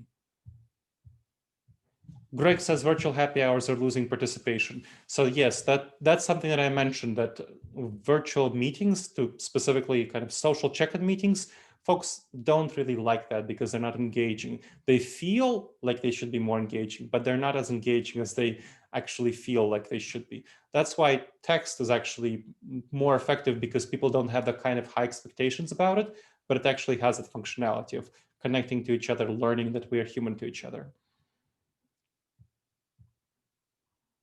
Oh yes, Whitney asks, are there good companies that have adapted well and can be used as examples to share with the leadership? There are definitely a number of companies. So one of the companies that I worked with, let me share about themselves, is called Outreach Corporation. It's a 500 people startup. It's 1.4 billion valuation, so it's a unicorn startup. And they have really seriously pivoted, went to all virtual, and they are doing vastly better than they did before, partially because they set up these institutions and they really went through all the checklists to make sure that they're doing that effectively.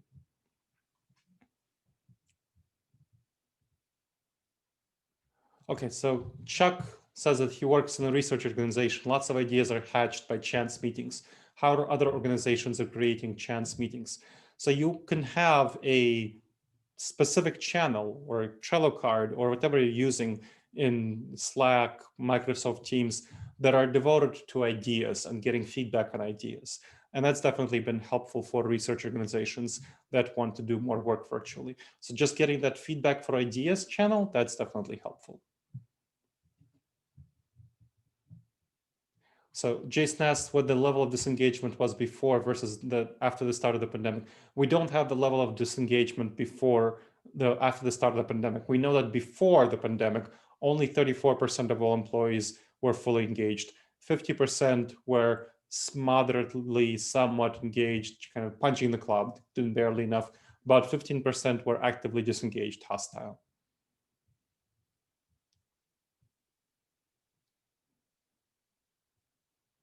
So John asks in response to your reply, why is no one on video except you? Well, because I'm doing the presentation, obviously. So this is just kind of a different situation where this is in educational settings rather than creating a connection settings with your colleagues. Different sort of dynamic.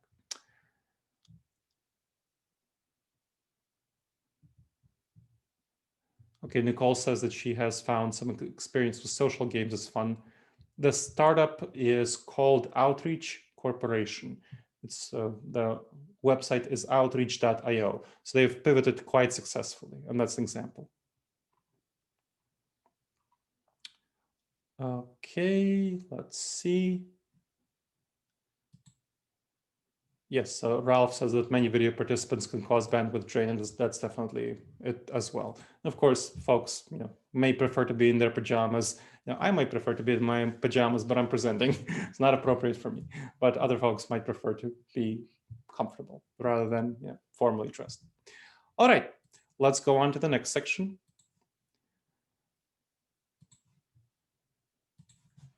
Talking about the external business model. So the external business model is the second part. You have the internal business model and you have the external business model. There are 6 areas that you'll need to change in the external business model to be more virtually oriented, adapted to the pandemic and the post-pandemic recovery, which will again be much more virtual. Habits and desires and values will change. There are 6 areas. First of all, service delivery. You want to really orient toward transitioning as much to virtual or socially distanced as possible. This is obvious. Many people have done this, but many companies have done this only in the moment. They're treating it as kind of a day-to-day issue. We need to do this right now, but then we're going to be so relieved once we go back to work in a couple of months. Not the case. There's this COVID surge is still going to be happening for at least until the end of spring, when that is going to be the most optimistic scenario for widespread vaccination. Most likely, the realistic scenario is by the end of the summer, pessimistically by the end of the fall. You really want to make a long-term transition, not kind of a short-term transition. Don't treat this as a day-to-day issue. I mean, I have companies calling me saying, I had a company that's major oil and gas company of not ExxonMobil style, but major regional company, call me and ask me to do a strategic retreat. Not having to do with COVID, but just in general. So I asked them, hey, so what are you doing about COVID? How are you treating this as a strategic issue? And they told me, well, we're not really treating this as a strategic issue. We're just treating it as a day-to-day issue, just managing whatever's going on, not really factoring into our strategic plans. Should we be? And of course, that was a really serious conversation where I had to explain to them that this is a huge strategic issue. Their oil and gas demands are going to be, of course, changed by it, and they already had a number of workers who were sick and out and major disruptions, and they will continue to have that for quite a long time, many, many months. It's a big strategic issue. Of course, some will find it easier to transition than others. Be creative, think outside the box. This is really important. I can talk with you individually after the presentation about some ideas. But some businesses may not be in a good position to be creative.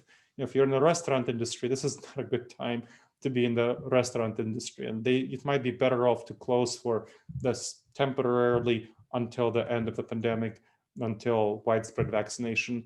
That might be a better option for you. So just something to think about. It depends on your industry. Your relationships. You want to think about cultivating relationships effectively virtually. Virtual relationship cultivations with external stakeholders. We talked about internal ones. This is about external ones. How do you establish new relationship? How do you cultivate existing ones with all sorts of stakeholders? Clients, incredibly important stakeholders. Of course, depends, some of you are B2C, business to customer, some are B2B, and that's going to be much more important to cultivate those clients. Service providers, so vendors of various sorts, providers of goods, political leaders, really determining a lot of our future right now with the negotiations in Capitol Hill, and of course your regional leaders who determine how the money is spent. Prospects, so hopefully future clients. Investors, financial investors, that's going to be important. Suppliers of various sorts. You need to cultivate relationships with them effectively. This is a matter of professional development, so you can definitely get a lot of professional development in this area. So invest in professional development. It's going to pay off, trust me. Then shifting norms, managing disruptions. So you want to be thinking about what kind of disruptions are coming down the pipeline because of COVID. And some of them are already here, some of them will be here.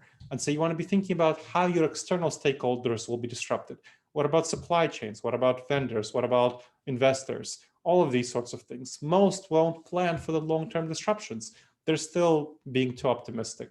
And you want to plan for your external stakeholders making some bad decisions and being disrupted. So protect yourself from their failures. Shifting norms. Talk a little bit about this. After several years of these restrictions and loosenings, will have different norms, values, desires, expectations.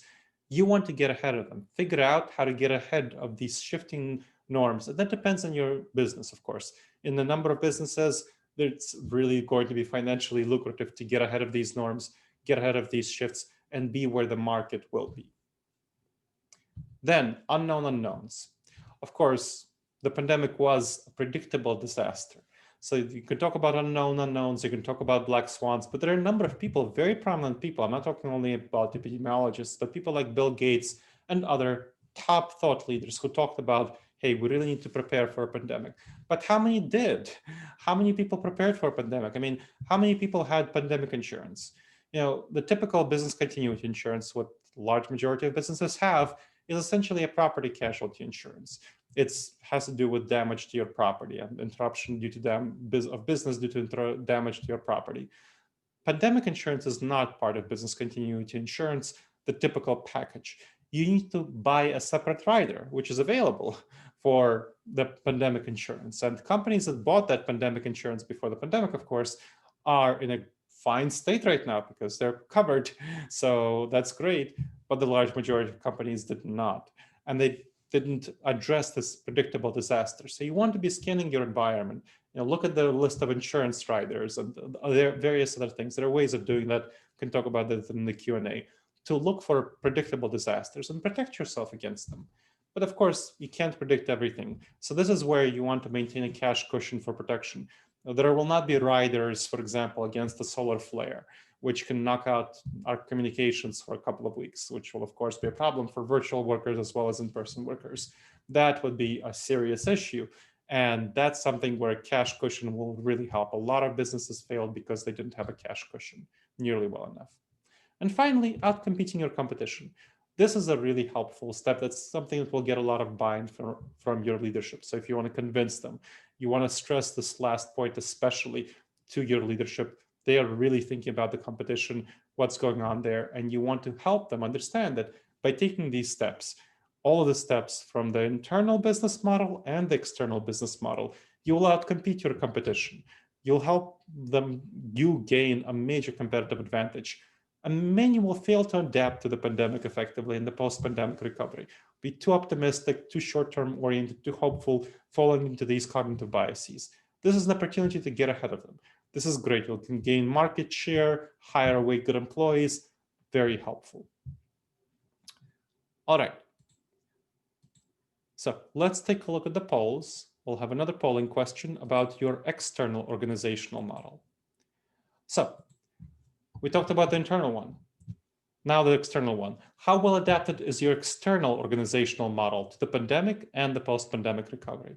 Your external organizational model, how well adapted is it? So all of the factors that are service delivery, relationships, how excellent are you at managing external relationships, disruptions, shifting norms, known unknowns, and outcompeting your competition. Please go ahead and vote.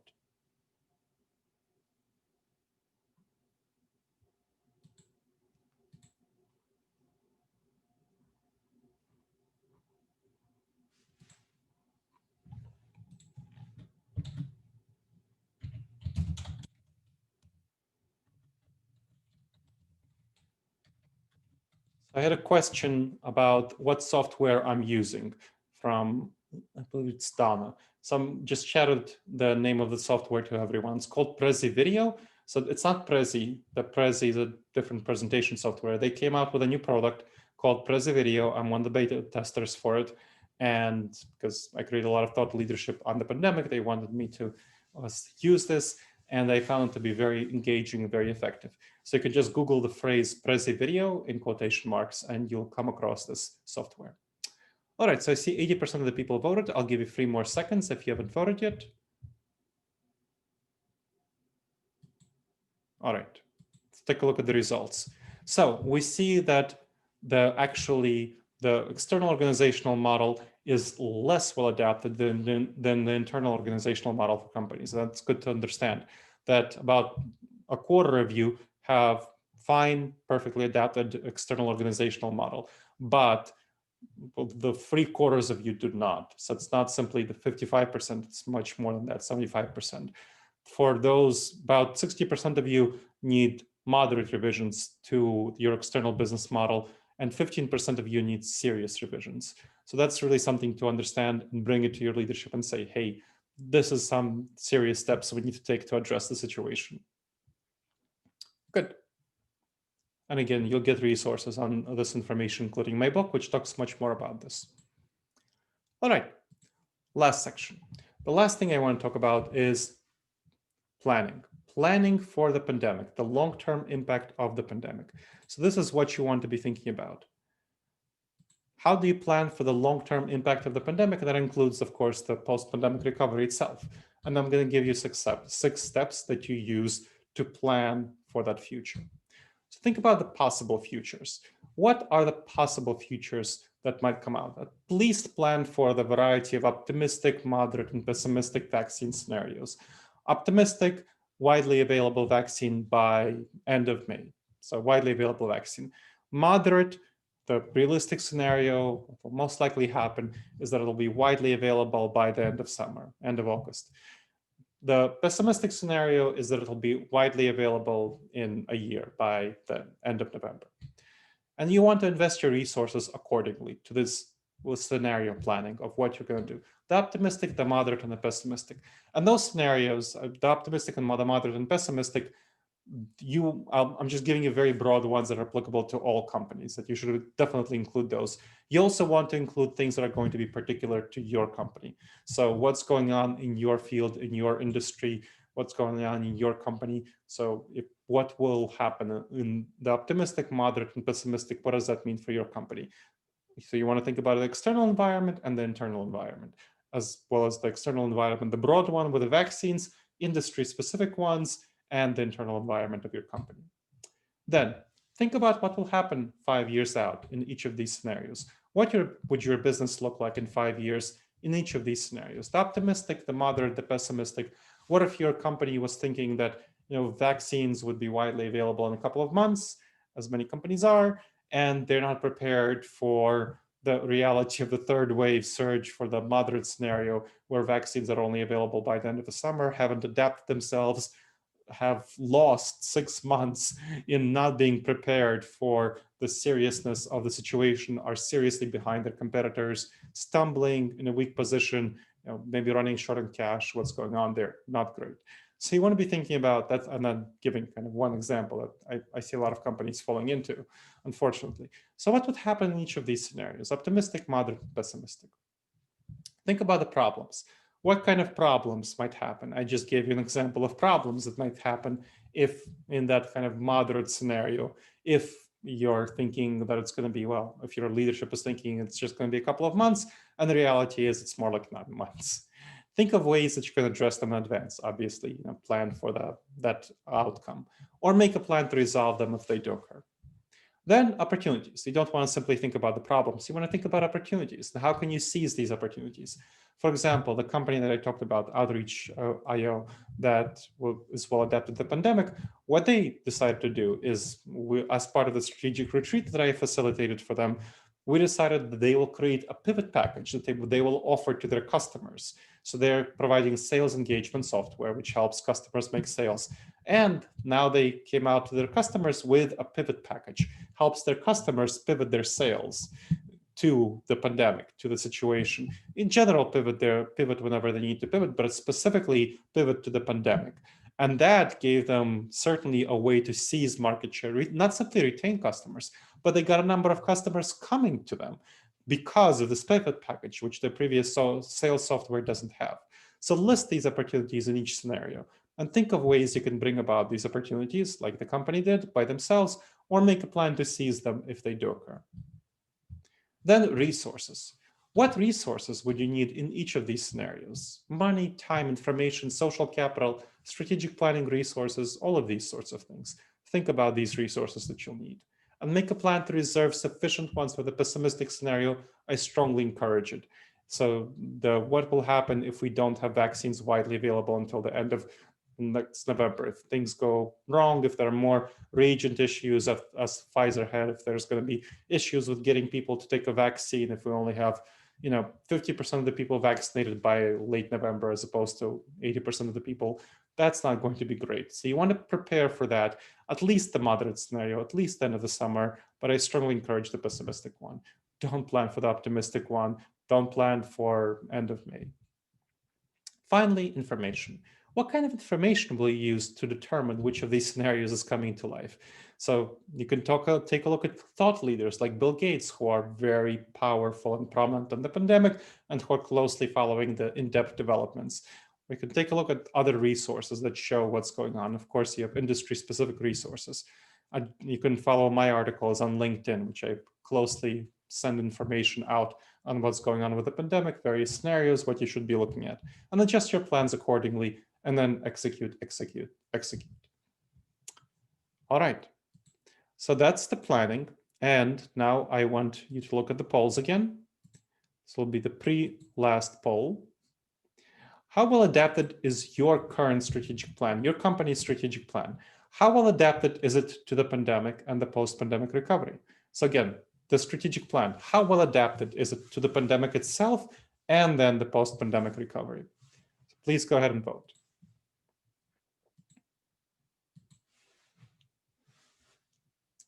Okay, see, about half of the people voted. We can get those numbers up, come on.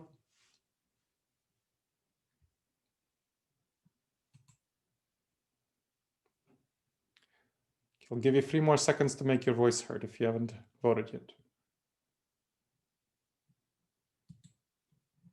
All right, great. So we see that 30% of you are doing great with your strategic plan, but that means that 70% of you are not. So 70% of you, your plan needs revisions of some sort. Either moderate revisions, which is just 60% of you, so 3/5 of you need some moderate revisions. It's somewhat well adapted, but that means it needs some moderate revisions. And then 10% of you, so 1/10, more than 1/10, 11% of you, I'm sorry, need serious revisions. That's really good for you to know and understand. And here, both for the moderate revisions and for the serious revisions, you can go through these 6 steps, 6 areas, look at where the revisions are needed, and then take the next steps. All right, good. Then the last thing I talked throughout the presentation about the resources that you can get after the presentation if you choose to get them. So these are free additional resources which you can get. A coaching session with me, a free coaching session where I talk through with you how to integrate this information into your organization, what are the specific steps to take.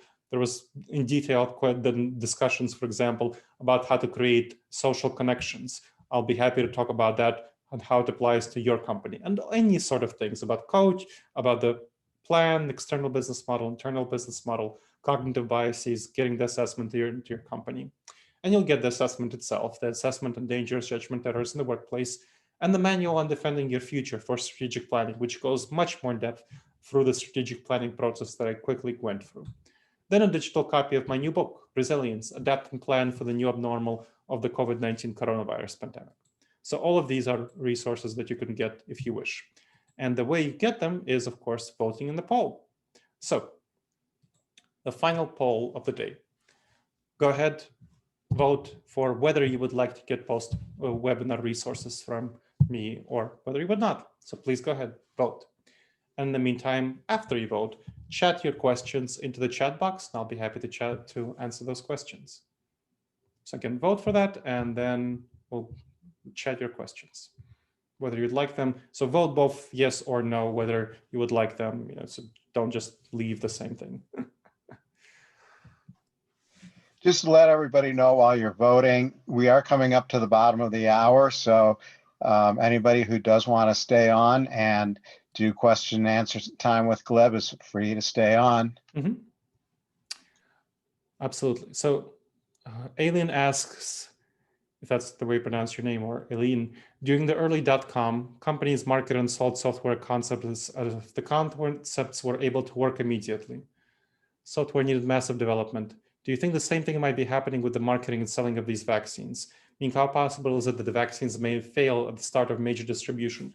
What we've already seen with the vaccine with Pfizer, which is kind of the most prominent and popular, is that it already had a failure in the UK where it started being distributed, where people who have some allergic reactions had major severe allergic reactions to the vaccine. 2 people out of the start of the vaccination on the first day. So by the way, people with allergies are generally not included in the initial studies. So the safety of the vaccines was not tested on people who tend to have allergic reactions. So think about that. How many people have allergies in the US? Sometimes, moderate to severe allergies, at least let's say severe allergies. Let's say even moderate allergies. Let's say if people with moderate and severe allergies are not able to get the Pfizer vaccine or the Moderna vaccine, that would be a very serious problem. So that's an example of a serious problem that might be the case. They're still investigating that. The likelihood of there being a broader problem, I don't see it as too likely because the testing was done on something like between 30 and 45,000 people, depending on which of the trials, the Pfizer or the Moderna one. So there will still be, I think it will be available for most people. So the not the large majority, but something like I would say 9 out of 10 people will be able to take it safely, or at least 8 out of 10 people will be able to take it safely, the vaccine.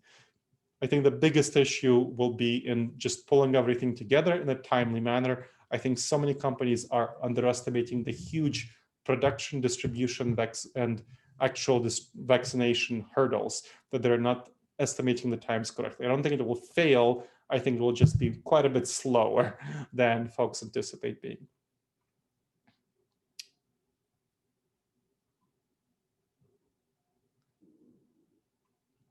Great. Okay, so there are a couple of people who need codes. So Paul, if you could maybe chat those in the chat box, that would be helpful. All right, again, happy to answer questions, so please chat them into the chat box. I do not have the codes. Mark, I'm sorry. I have the codes. I'll be putting up a slide here in just a few minutes. Thank you. Great. Thank you. Okay. Great. So we see, I think I shared the results. So sharing the results, we see that over 3/4 of you would like to get the resources. Great. So I'll send them over. And of course, I won't send them over to the folks who would prefer not to get them. All right. So more questions. Actually, I don't know how we would know. How would you know if people needed them? If people need the, I'm sorry, codes? The resources. Oh, well, people voted in the polls, and then I will run a report, and I can. Oh, you get a report. Oh, I will run a report on the polls. Well, I couldn't do any polling, just so you know. No worries. Please add me to it. Thank you. And who is that again talking? So just so I know. That was me, Paul. Paul, of course. Great. No, as a co-host, you should be able to do polling. So if you would like me, I can send you poll reports as well. Just send me an email afterwards and we'll figure it out. It's not to take up people's time. Thank you. Sure. All right. Other questions?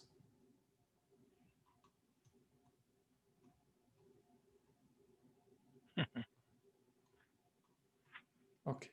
So Alice Palmer, if you voted in the resources, then I will send you the book, of course, and you can choose to get other resources or not. So let me know if you voted in the poll yes, so that I know whether to send it to you separately. Okay, Michael, you're very welcome. Wendy, I'm glad that this has been enlightening. Again, if there are any questions, I'll be happy to answer them. Ben, great. Okay, so looks like no questions. Great. So you're very welcome, Jay. You're welcome, Alice. Good. Thank you, Whitney. I'm glad that you think it's a good job. So again, happy to answer any questions, and there will be coaching sessions for those who want, free coaching sessions where we can get more in depth into what's going on in your company and how you can adapt this to your organization. Well, thank you, Britton. I'm glad it was helpful. Let's see. Dave has a question about requiring vaccines to take, requiring their employees to take the vaccine. No, private companies are allowed to do that. So there are a number of companies that actually force their employees to get annual flu vaccinations, and that's no different than COVID. I anticipate they won't be doing that. Companies won't be doing that until vaccination is widely available. So, depending on if it's super optimistic, then end of May. end of August or end of November, depending if it's more pessimistic. But there will definitely be some companies that force their employees to get vaccination. Probably before that, they'll be offering some kind of incentives. So for example, they can do something like, we will give you a bonus, or we will withhold your Christmas bonus if you don't get a vaccine, or something like that. So financial incentives. So I think that's more likely, but some companies will eventually, especially healthcare oriented ones. And I also know some restaurants and hotel businesses are reporting that they will definitely make their employees get vaccinations. Okay. Okay, Alice, I got it. So I'll keep in mind to send you the book. Thank you for letting me know. I'll make a note to send you the book.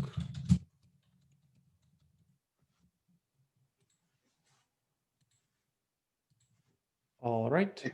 Well, thank you very much, Gleb, for tonight's presentation.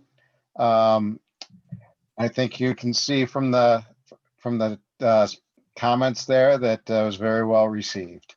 Excellent. And I'm going to answer the Eileen's question. Should companies, individuals evaluate people on their positions and their likelihood of receiving a vaccine? So yes, if the CEO is allergic, you definitely want to be thoughtful about whether the CEO gets, nobody who has significant allergies should be getting a vaccine is basically my answer to that, because until we find a vaccine, Pfizer clearly has issues with people who are allergic. So you definitely want to take some time and think about, well, if people have a negative reaction to the vaccine, which definitely happens, who can you afford to be out? Don't have everyone take the vaccine at once. Great. All right. So I think that's the end for me. That's the end of all questions. And I'm glad that, John, that was helpful, stimulating your thinking. You're welcome, Matthew and Alice. Great. All right. So then stay around for PDU codes. And in the meantime, I'll be signing off. I hope this was helpful. And it seems from people's comments that it was. All right, everyone. And Aileen, you're very welcome. Bye-bye. Thank you, Gleb. Yes. Just a reminder that for our PMI Mile High members, the PDUs will be automatically posted for you. So it's those people who are not Mile High members who will have to post their own PDUs. Thank you for joining us this evening. And this is our last PMI Mile High chapter event for 2020. So everybody have a wonderful, safe Christmas and New Year holiday. And we look forward to seeing everybody back here in January. Our